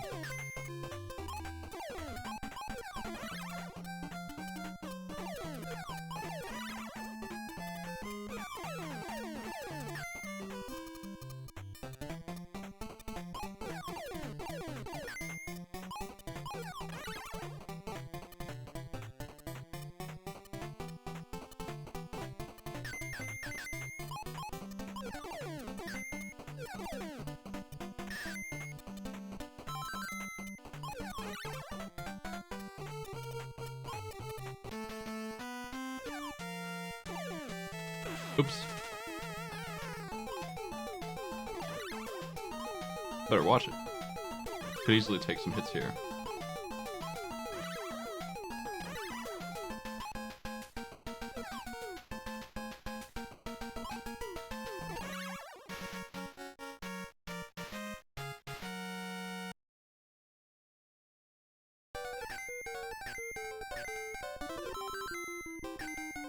I don't think VV's in 14 that I saw, but that must be later on.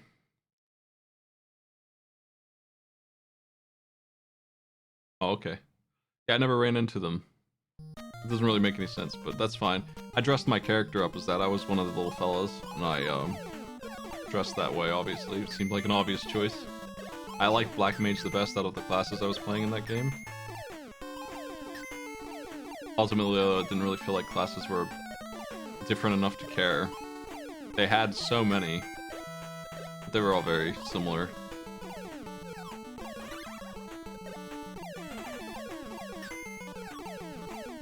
Especially the tanks. Damn, if those weren't the same thing 4 times, I don't know what was.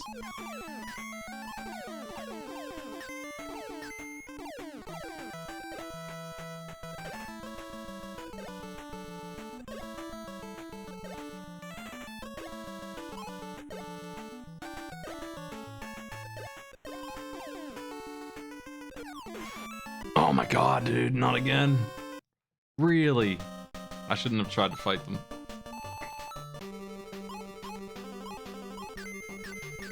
I wish I had just achieved this last time. It really is going to be another like 30-40 minutes of time working on this because I dropped that ball. That one enemy ruined everything. Yeah, that's what I mean. 9 kind of just screws up and stops caring about the good characters and starts writing weird plot about what's going on.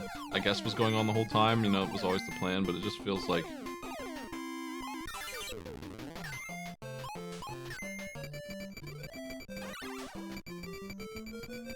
They want to raise the scale to like this multiverse endangering thing, and they shouldn't have done that.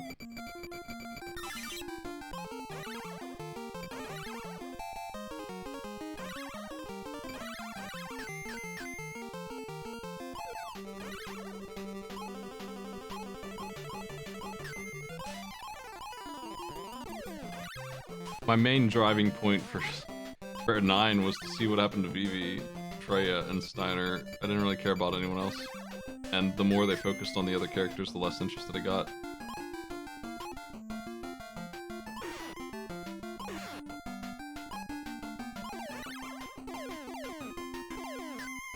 Almost missed it again.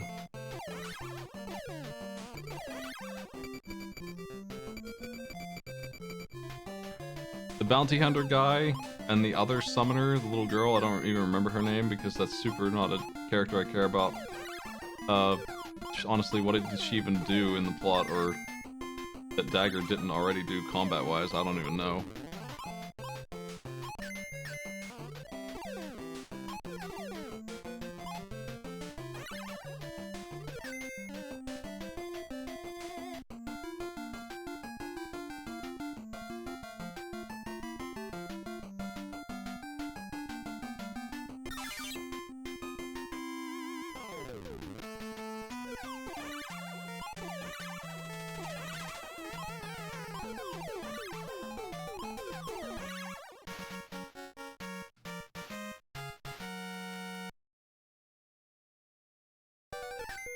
Those are the weak characters, in my opinion.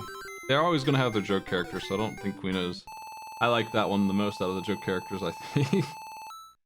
Has a line where they say they're a pot roast. Well, what do you want? But, those two characters don't do anything. The bounty hunter guy's plot development is that he learns to be a team player. Like, what? Come on.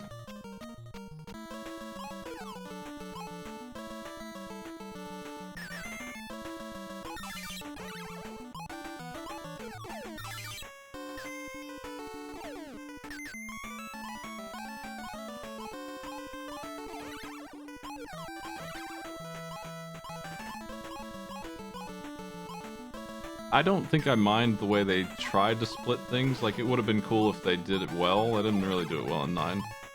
Like, if they just split off the groups into 2 groups of 3 or 4 and had them doing different things at the same time with the ATB system. They didn't really do it right, though. They tried to do it a little bit, kind of lost it towards the end there. Like, Freya definitely disappeared for, like, an entire disc, for one.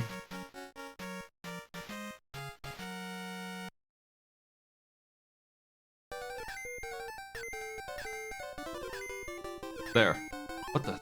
There were 5 stars in that bonus round, maybe 6. I couldn't get to the last one. But that's what I mean. It's definitely random, right? Because I have never seen that before, in all of the time I've been playing this today. That was an entire stage worth of freaking stars, and it could have been 0. It could have been none.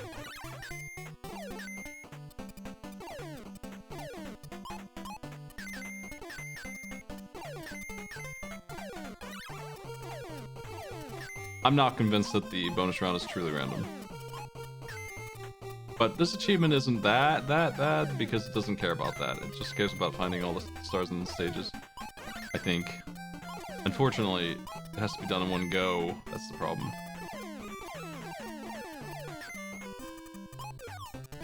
Yeah, I feel like if you cut Aiko or the rooster guy from the game, nothing would have changed at all in terms of anything. What would have changed? Zidane wouldn't have had to go back in and rescue him. That's it.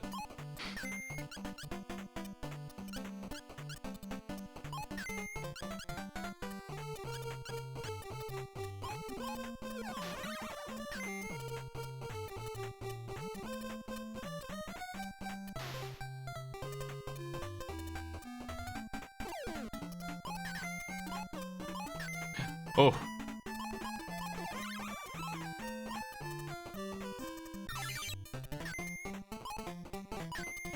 They add something to combat. I don't remember her summoning abilities, but the other guy's a monk. He's a rooster and a monk. His plot is useless, but his character fighting stuff is fine. He's interesting there, at least. He's got that going for him.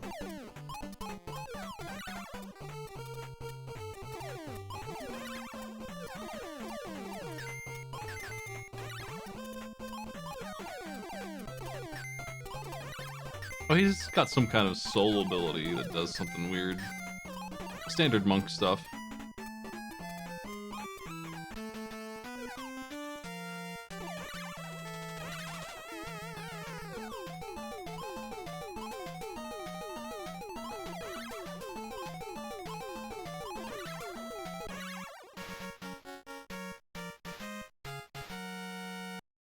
I feel like Dagger was better at white magic and Aiko was better at summoning.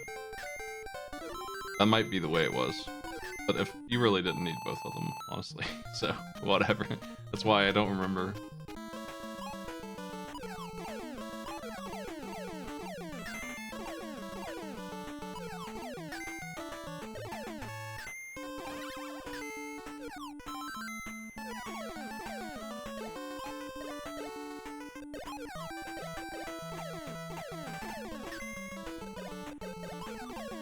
It's fine to have a bunch of characters. They just didn't explore them very much, so, you know, I don't care about the characters that don't get explored. 6 does not need the backstory on, like, the Yeti and stuff. I don't really care. Mog is fine. Just being Mog doesn't really need explored. It's fine. I feel like the main characters needed more explored than they got. Some of them got more than others. Yeah, I'm not messing around this time with the danger spot.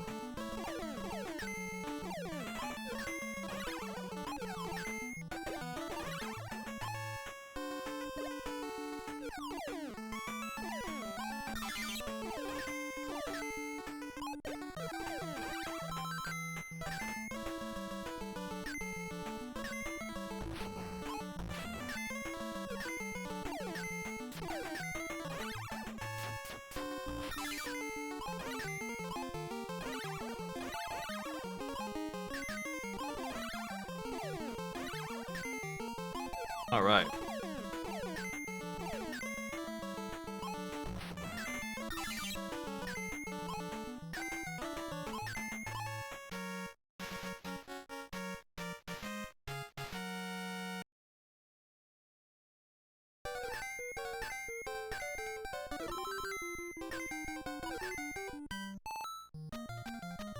Yeah, they do split the party up, I guess, so that makes sense to care about that.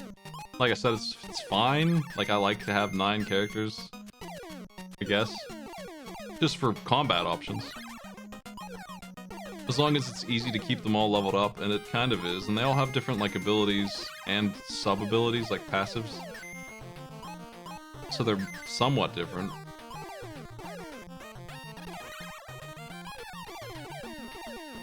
Plot-wise, though, they get a little ignored. I would say that 9 did a pretty good job with that, though. They explored most of them more than I'm used to seeing. 7 also did a pretty good job with each character. Even that moron Vincent.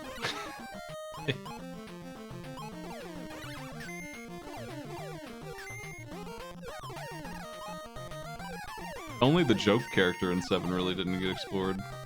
And then you have 8, where they just... Man, I can't even remember all the characters in that game. You got the Sniper Man, and the Punch Guy, Zell. I don't remember what the Punch Guy... No, I don't remember what the Punch Guy even does. I think he has Tifa's combo, sort of, but it can be infinitely locked for some reason. And then the Sniper Guy, I don't remember what the hell his name was. Jack, Rufus, I don't know, Jim. Don't remember what the hell he did at all, combat-wise. Something. Irvine, that doesn't sound right. I guess it is, though. I don't remember anyone else. There's like 5 more characters, right? There's some lady who does some kind of different combat ability that I'm not remembering at all that's there for the entire game. There's Quistis with the whip. Selfie, that's it. I don't remember what the hell she does.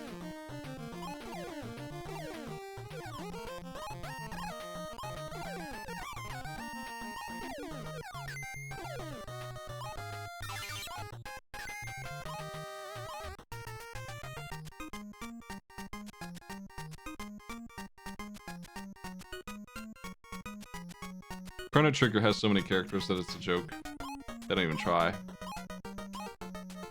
I heard that it was for merchandise, and that makes sense if that's true. But I don't know if that's true. If they cared more about merchandise than they did about the plot, that makes sense too.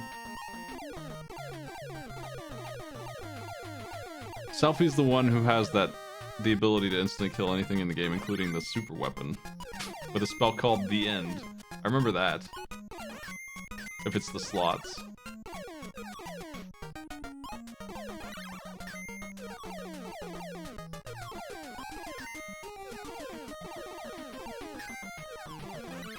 She can instant kill anything.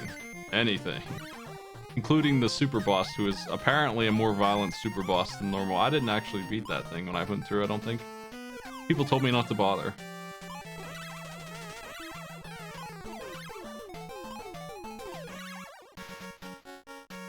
Oh, I forgot the princess, or the general's daughter, or whatever. I definitely forgot she had a dog, somehow. Isn't there like 3 more characters, or is there only like 5? I can't remember.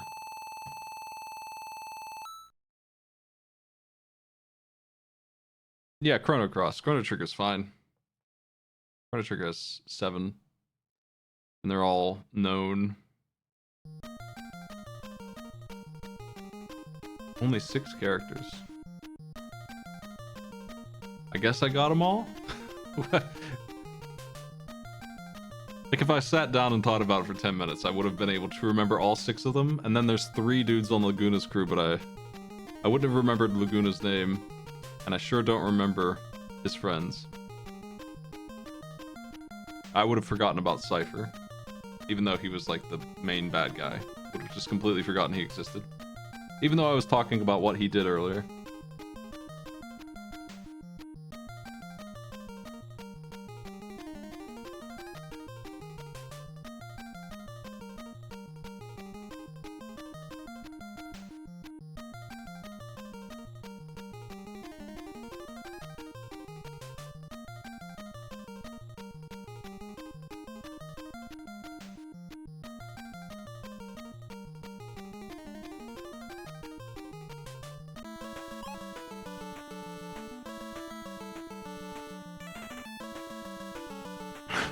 Fine. Suikoden has not 108, but 108 recruitable characters. You can't play them all. I don't know what the second game's like. No spoilers. I'm going to play it when I think the remaster is, if it's not already out, it's being made. It's on the RPG list. I want to play the remaster of that game and jump into 2. A game which is like super known for some reason. The first one doesn't seem to be, but the sequel seems to be. Somehow I missed out on that one and I never played it, so I'll run through some of that series.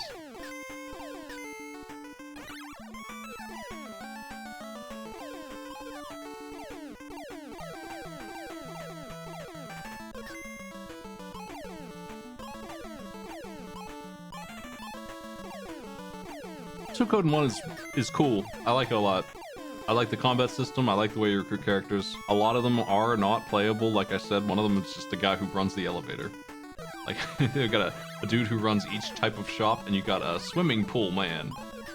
So, you know, those guys aren't important, obviously, but a lot of the other ones that you do play as do get a little bit of plot.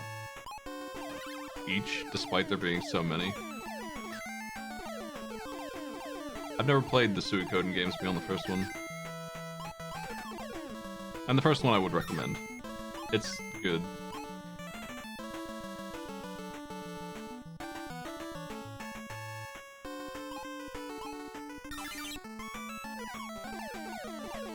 But I heard a lot about Suikoden 2. No spoilers somehow, but I've heard a lot about it being a good game.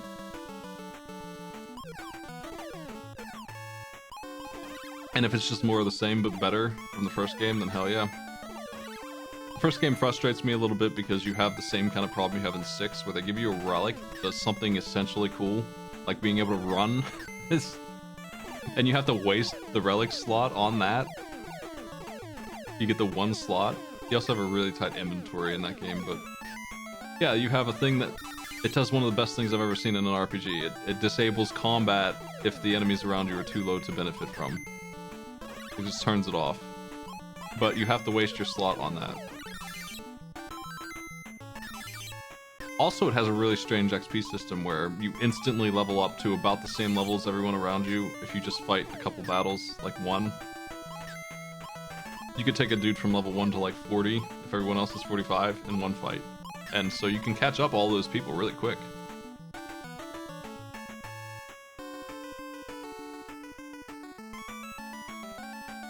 1 and 2 are linked. They're linked in such a way that you can bring the save file over. I don't know about any of the other ones, but those two are connected in some kind of way. Oh my god, I'm gonna die the fish again.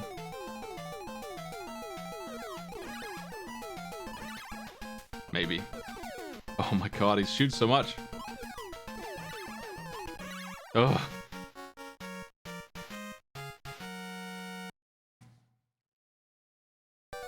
It's my understanding, it's one of the only things I know about Suikoden 2, is that if you bring the save file over, you get the hero from the first game as just some recruitable dude. What happens if you don't do it, I guess, is what I don't understand, because there should still be 108 dudes, right? Is he just replaced with somebody generic, or what?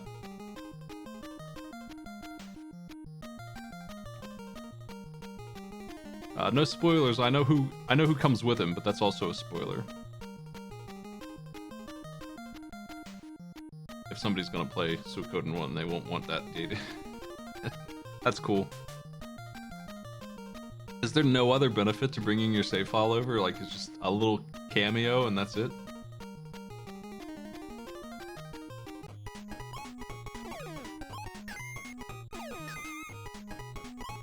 Made it to stage F. We're getting there, folks. I'm almost home free again on this challenge.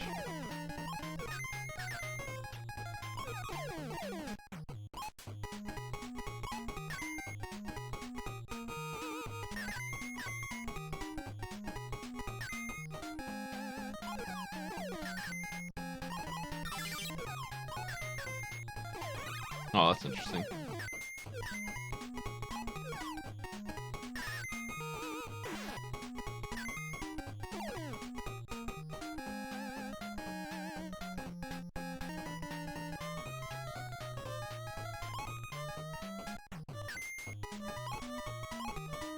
Yeah, unfortunately, without a guide, you probably won't manage to get everybody in Suikoden 1 very well. It's pretty easy to lock yourself out of that, but it's not a huge deal if you don't, I guess. You get a slightly crappier ending.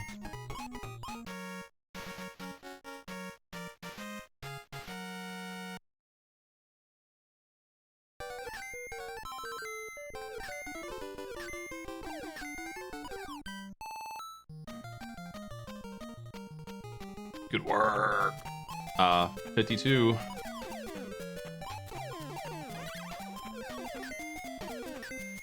Unlikely I'll die on this stage.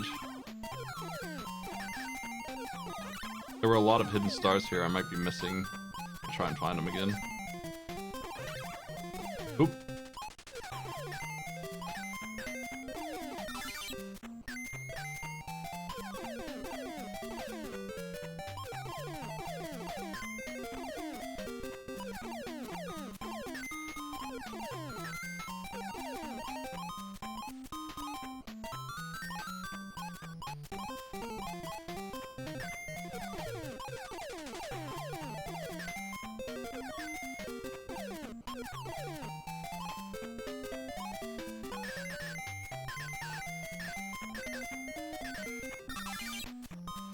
Give me them stars.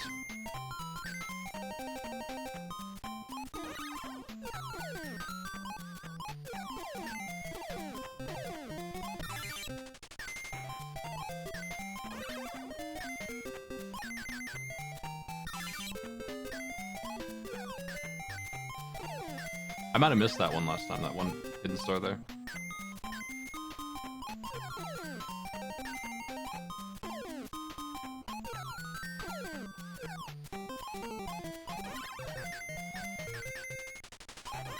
Ow.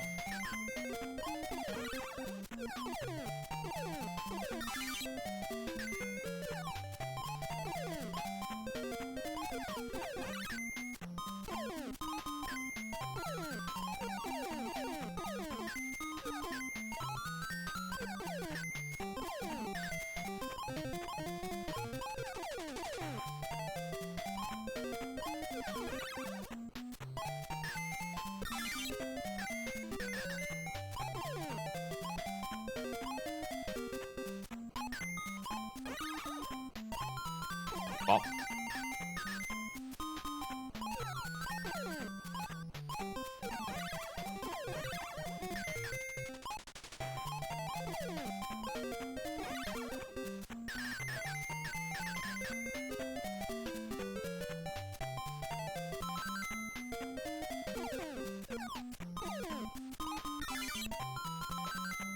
$18 Dales.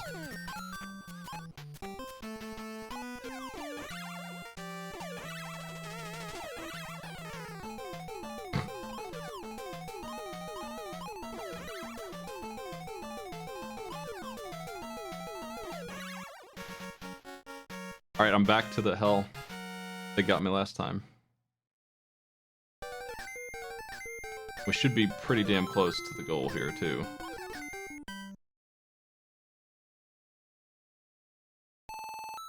Thanks, guy. I guess I should collect the flowers while I go through here. Not really a reason not to. But it sure would be nice to get the damn star challenge done. I need 10 more.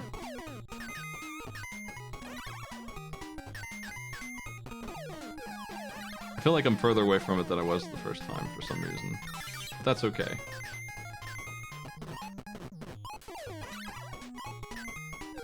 Really shouldn't die on the stage. There's just the one guy who can get me easily, and then after that it should be pretty clear.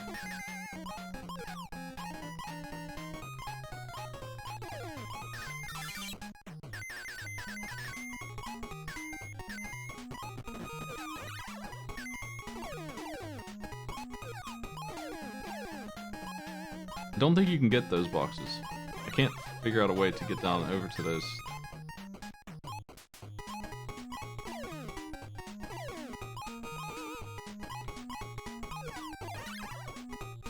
I was gonna say, if it's dangerous at all to get the flowers, I'm failing on that mission. Here's where it maybe would be dangerous, I guess, but I got them, so.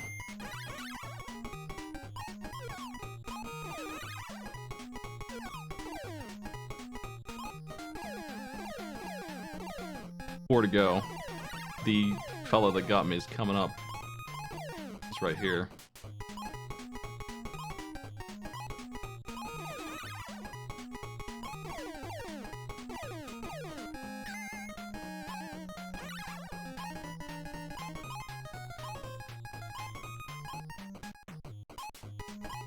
There's a bunch of hidden stars around here, somewhere.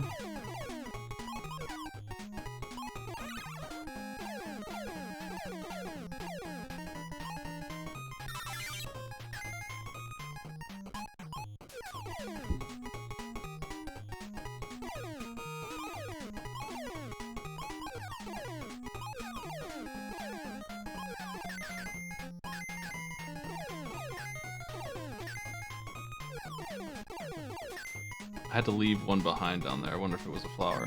It shouldn't matter. I'm allowed to miss a few of those.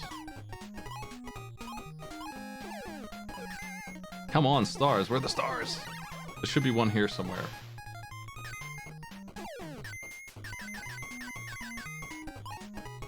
I just need one more. Gonna mess up and fall through the floor or something here. Know it. The bouncer. Ah, it's done. Yeah. The bouncer.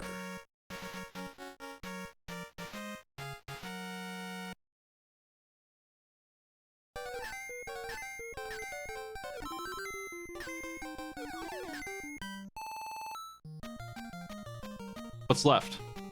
Not much. All the zone G, or no, all the zone J. G and I and J without taking damage. I missed G, I guess. So the next two need to be perfect, and then I need all the stars, well, all the flowers in J. Zone I has one hidden star right at the start. Actually, I knew about that one. Zone J has... I knew about those two. I'm just watching, see if I learn anything. Okay, I actually knew about all of the ones in Zone J. There's 7.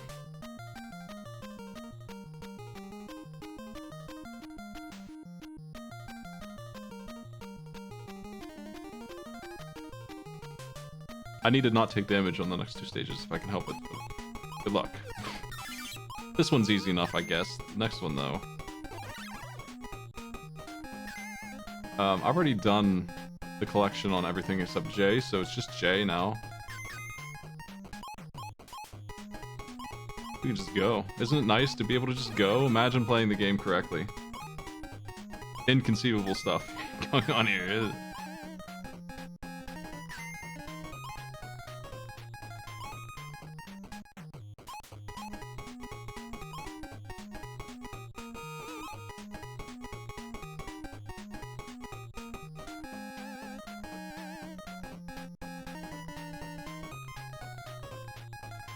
Whoop. Damn, I dogged it. I will come back through. Actually, I don't know how this one works. If I die, if I game over, probably it will reset the whole thing.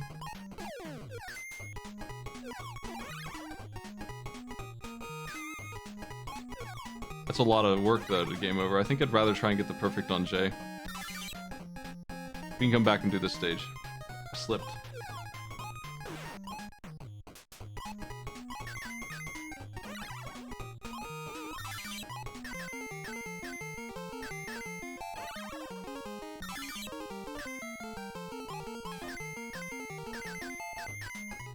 Might be that I have to... Oof, I would have taken a hit there anyway. Might be I have to do another run yet. But it would be a much faster one because, yeah.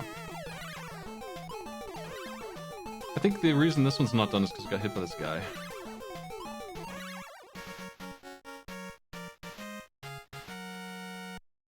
Yo, I can turbo this.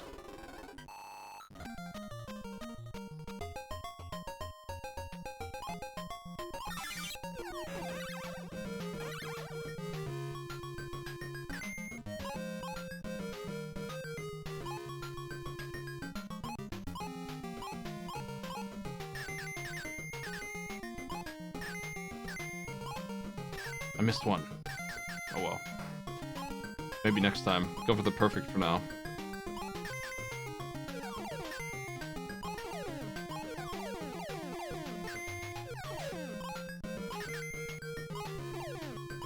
It might be lenient about it, I'm not sure. For the perfect, I'm actually gonna watch a video on how the hell it's done. So don't understand how it can be done. In all my life, I've never figured it out.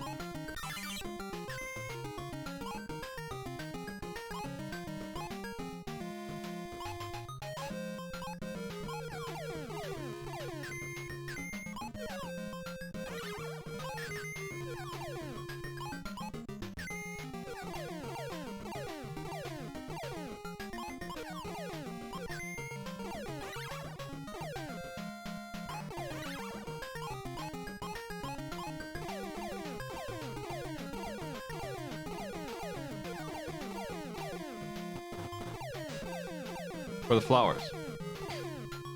I'd still need more.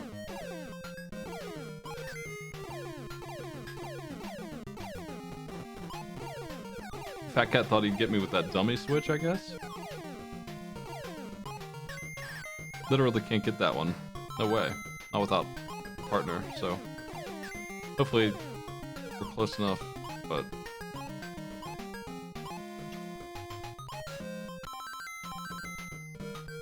I'm gonna watch a video, see if I can even try. Zone J, no damage.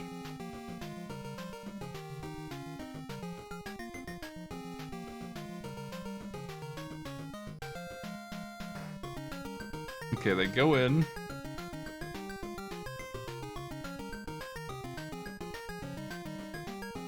Oh, okay. A little trick. So there's two things going on here. I've already done one of them. Three things. There's three enemies. I made one of them fall. That's step one. Already done.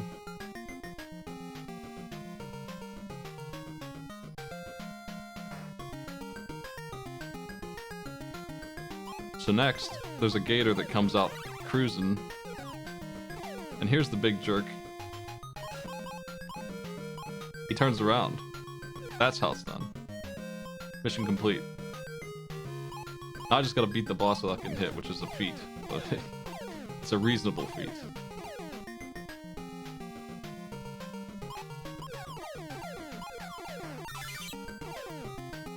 I'm probably gonna get nailed by the boss, but that's okay. I'll learn him. There's a pattern to him. He can be figured out. The Bouncer. I've collected enough flowers to satisfy.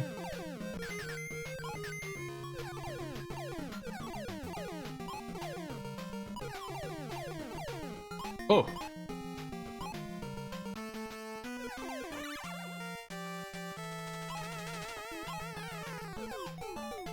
That was close.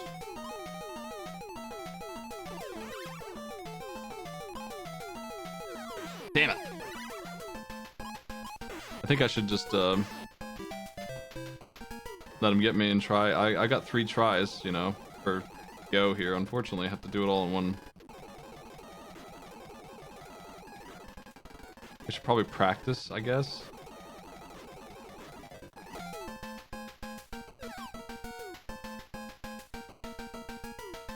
I feel like there might be a safe spot somewhere around here. Maybe. It's right here. If I can just position myself right there, I'm good.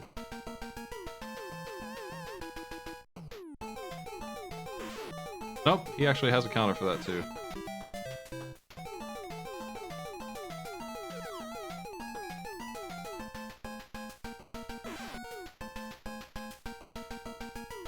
So he took so long to counter it there that I would have had him, but... He can't get me over here, but I can't get him either. I have to run in.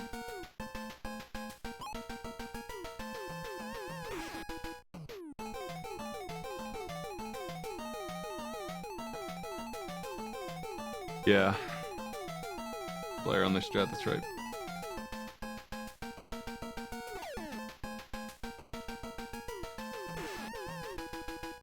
It seems like he's got full coverage of the screen.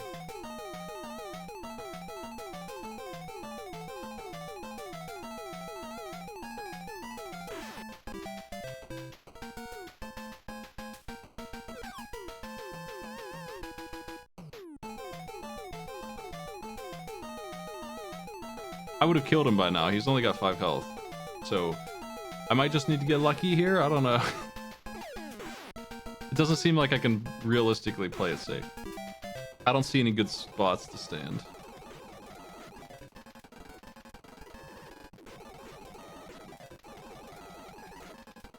This is gonna be a really annoying one, I think. Maybe I'll get lucky.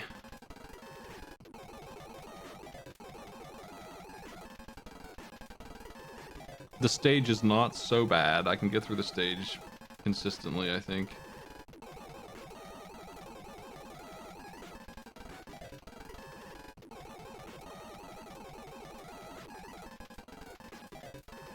So many burnable lives. Come on.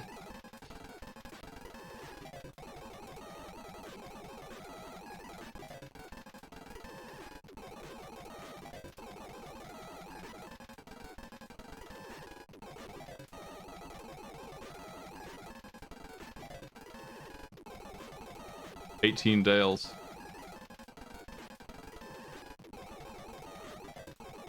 I'm reasonably confident that perfect allows game over to start from the beginning of the stage, like it reset now.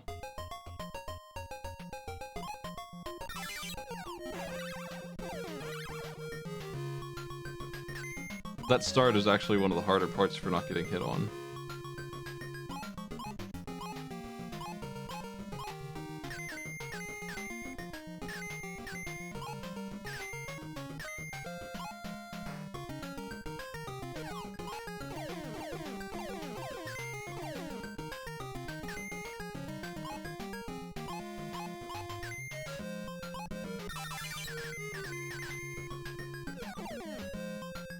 Yeah.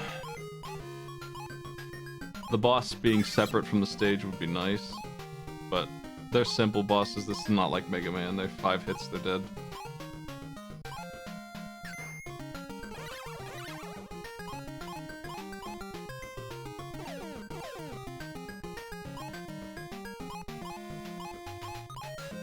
And I learned a trick. This is like the only thing I learned from this game, really. I learned where all the damn stars are, if that's useful information, but I also learned how to not take damage in Stage J. Had to research that one, never seen that solution before.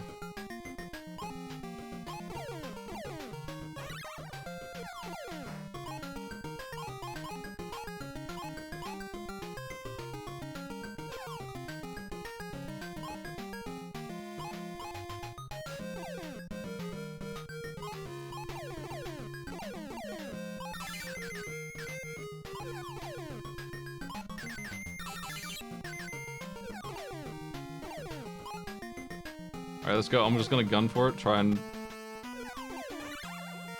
hope that he doesn't hit me here.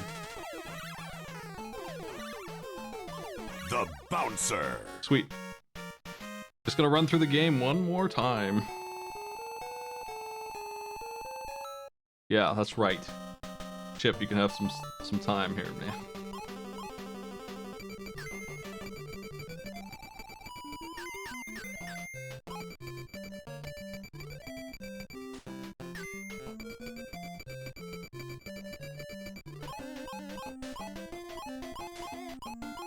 My tracker needs reset, I guess. Let me reopen it. Because I think it's wrong. I think we only have the one left.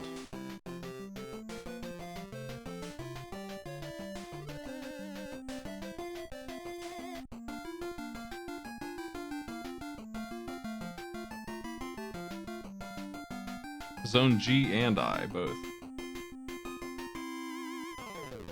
Okay. G should be easy. I has a couple tricky spots with the fans. Probably will make it though. Let's finish this game. It took another 3 hours. Holy shit. I guess I started a little late. It's been 2 and some change, but yeah.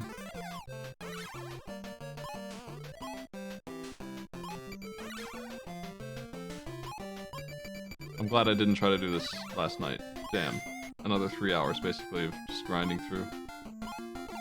And I was starting to get worse at the game from how long I've been running through it, man.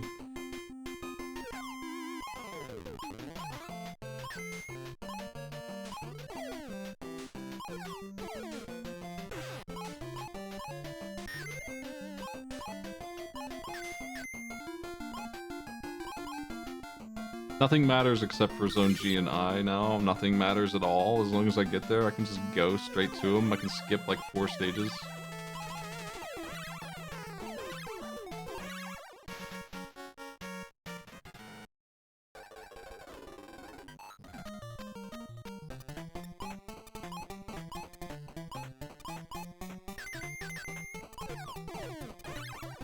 Oh, you can double hit those guys.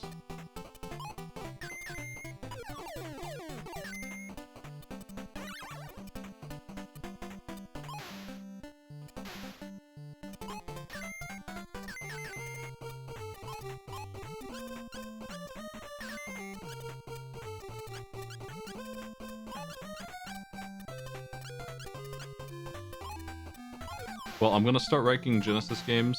I gave this speech last night, but if you're a sub or patron and you feel like throwing a bad Genesis game into my forums, it's available for you on a monthly kind of submission, just honor system, sorta, but I can see who posted, so yeah. Feel free to do that. The link's in Patreon and in the Discord. Another thing I hit recently was the trivia milestone. I still have to do the FTL one, but I'll work on the trivia stuff. I can get that ready soon for some more audience trivia times. I did that once already. It's on YouTube if you're curious what that looks like.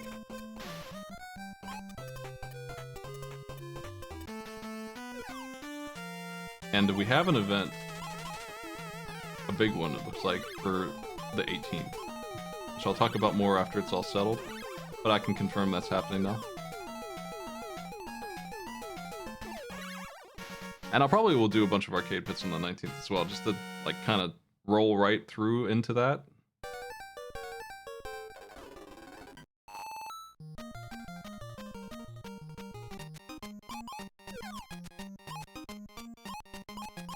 I don't want 1-ups, because if I die, I mean if I get hit at all, I'm going to want to reset it. And it's just going to take longer to do it if that happens, so.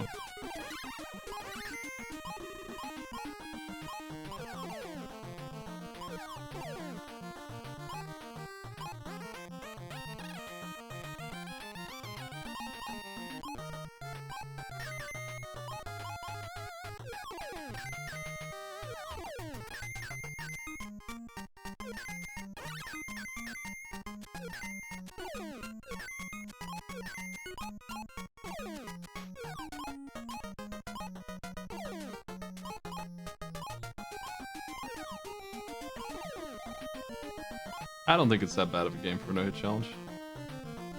There's a couple spots, but I've definitely done worse at this point. It's a very short game. The worst part was definitely stage J, just because you kind of have to like trick the game. I feel like they messed up there in the design of the game itself. Worse than that, they don't even give you a heal after they force you to take damage, so you're forced to fight the final boss with less health. Thankfully, they throw 1-ups at you, so nobody really cares in the original.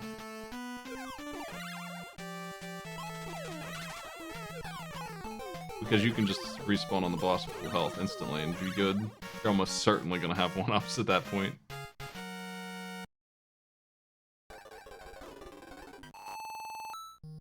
Yeah. It is a waste of time every time to do perfect, in my opinion. It's a silly one. But, you know, it is a obvious challenge. I have this conversation every time I do retro treatments. I don't like the perfect, but I understand what's in there.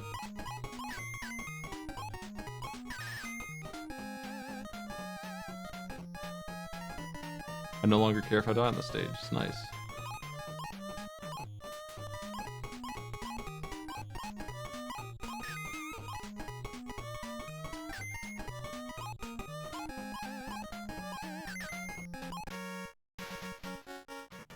Nice, nice, nice.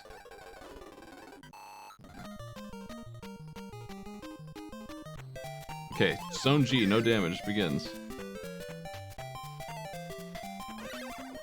Play it real cowardly and just hide in boxes like that when an enemy's coming my way.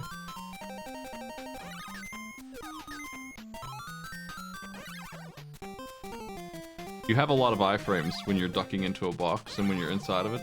Like nothing can really get you. It's very strong.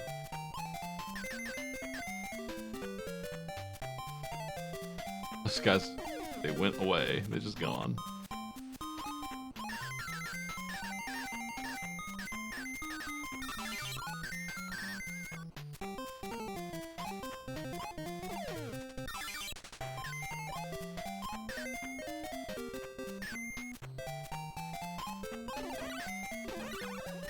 I don't like the flies. I want to be away from those guys. I'll take the bottom floor here.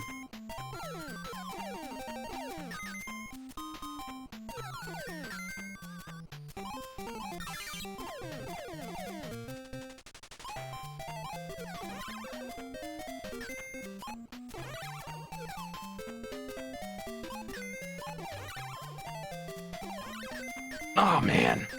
That's what I mean. They respawn instantly. It sucks. It's their deal.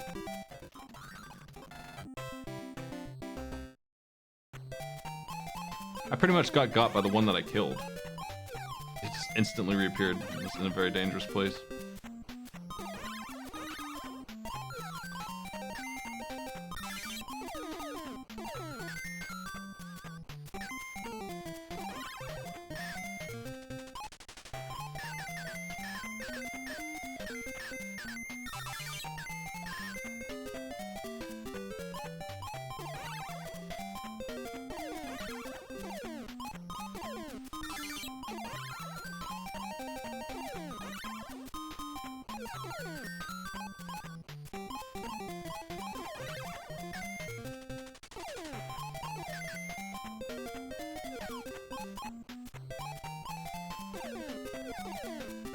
This is probably the hardest part of what's left.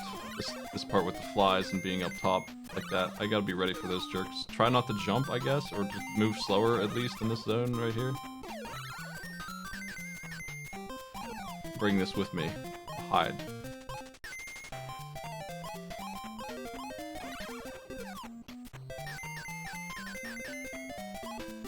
Just the boss left now.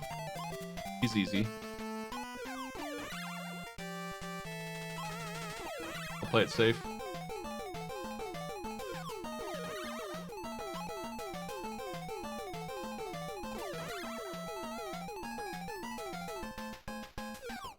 The Bouncer. Time for the fan stage. Last one. Chip and Dale. Ah!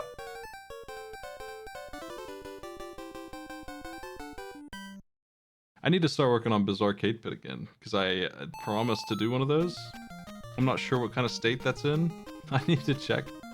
See if I can figure out how to run it again, because no one on the planet knows how to run it anymore. That'll be fun. Zone H is in my way. Let's barrel through this one real quick.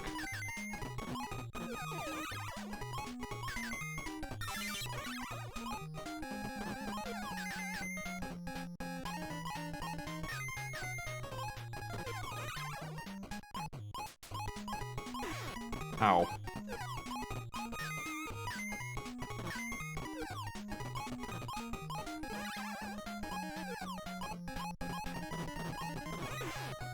Great. Well, it doesn't matter if I die.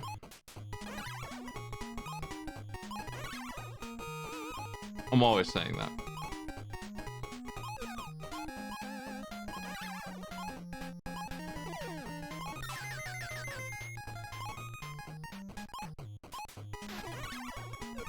He would have got me if his shots didn't disappear off screen.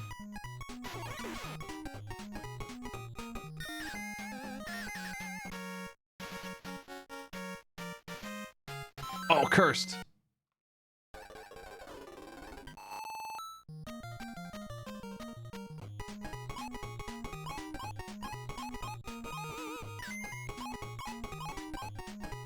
Zipper's challenge. Yeah.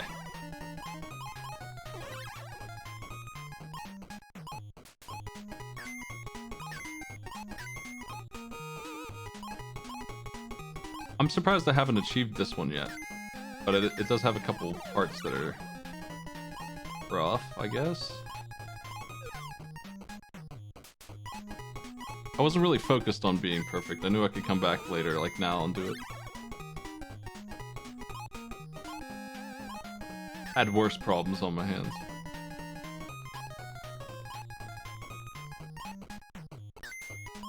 I don't remember what's up the road. It's kind of scary. The bees are a scary section that's coming up. If I get hit, that's where it'll be.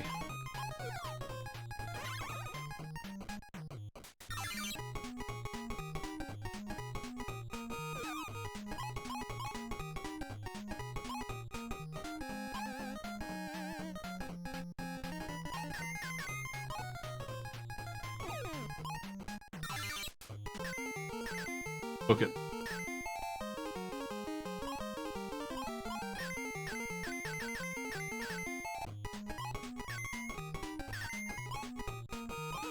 Okay, boss time. There's a blind spot for him. It's kind of tight, but it's right there.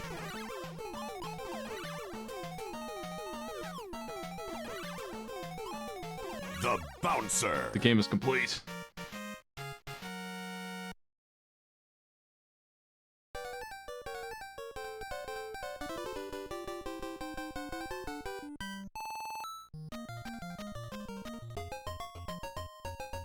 This was not a fun set. That was because of the collectible ones. I don't really, like I said, I don't really, as annoyed as I was when I was doing them, care about the escorting Dale one. The only problem I have with that one, I guess, is that him taking damage at all is a loss instead of him dying. Like, they could have lightened it up a little bit, but the concept of carrying the other player around is part of the game, honestly. Trying to build an achievement out of it is pretty creative.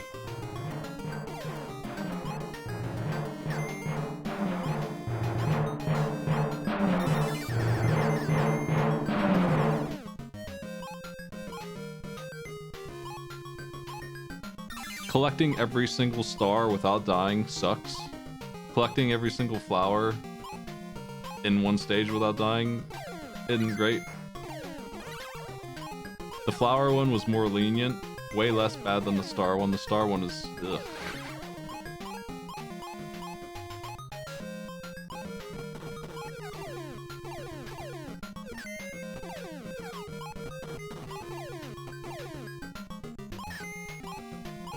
But I finally know how to do this part. After 38 years, probably, some like ridiculous number of years, I finally understand this move right here.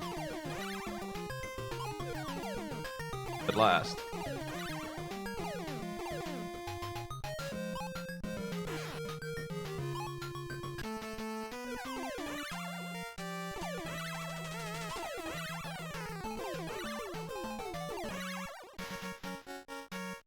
We are Orb.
Yeah, this is the same person who did roller games. Health and posture check. Yeah, I'm not gonna do Super C because I thought this would take 30 minutes. Even the wrap up of Chip and Dale took 4 times longer than I thought it would.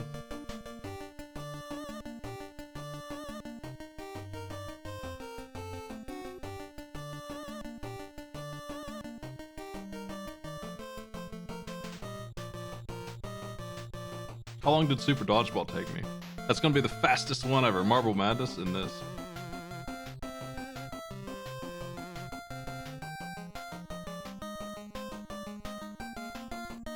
I know it says somewhere how long I spent on a game. 47 minutes for Super Dodgeball, it says.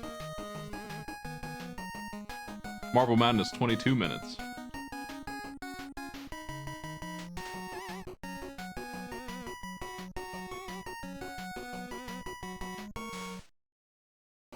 Nice. Hey, thanks for joining me, folks. Let's find somebody to raid over to, and I'll be back on tomorrow. But I'll be way earlier tomorrow. I'll probably run from like 4 to 8 p.m. Eastern or something like that.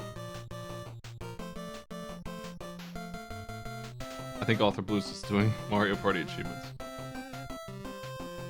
But I see somebody trying to get the partner push. I'm host them. They're doing Mega Man. Have a good one. Go say hello.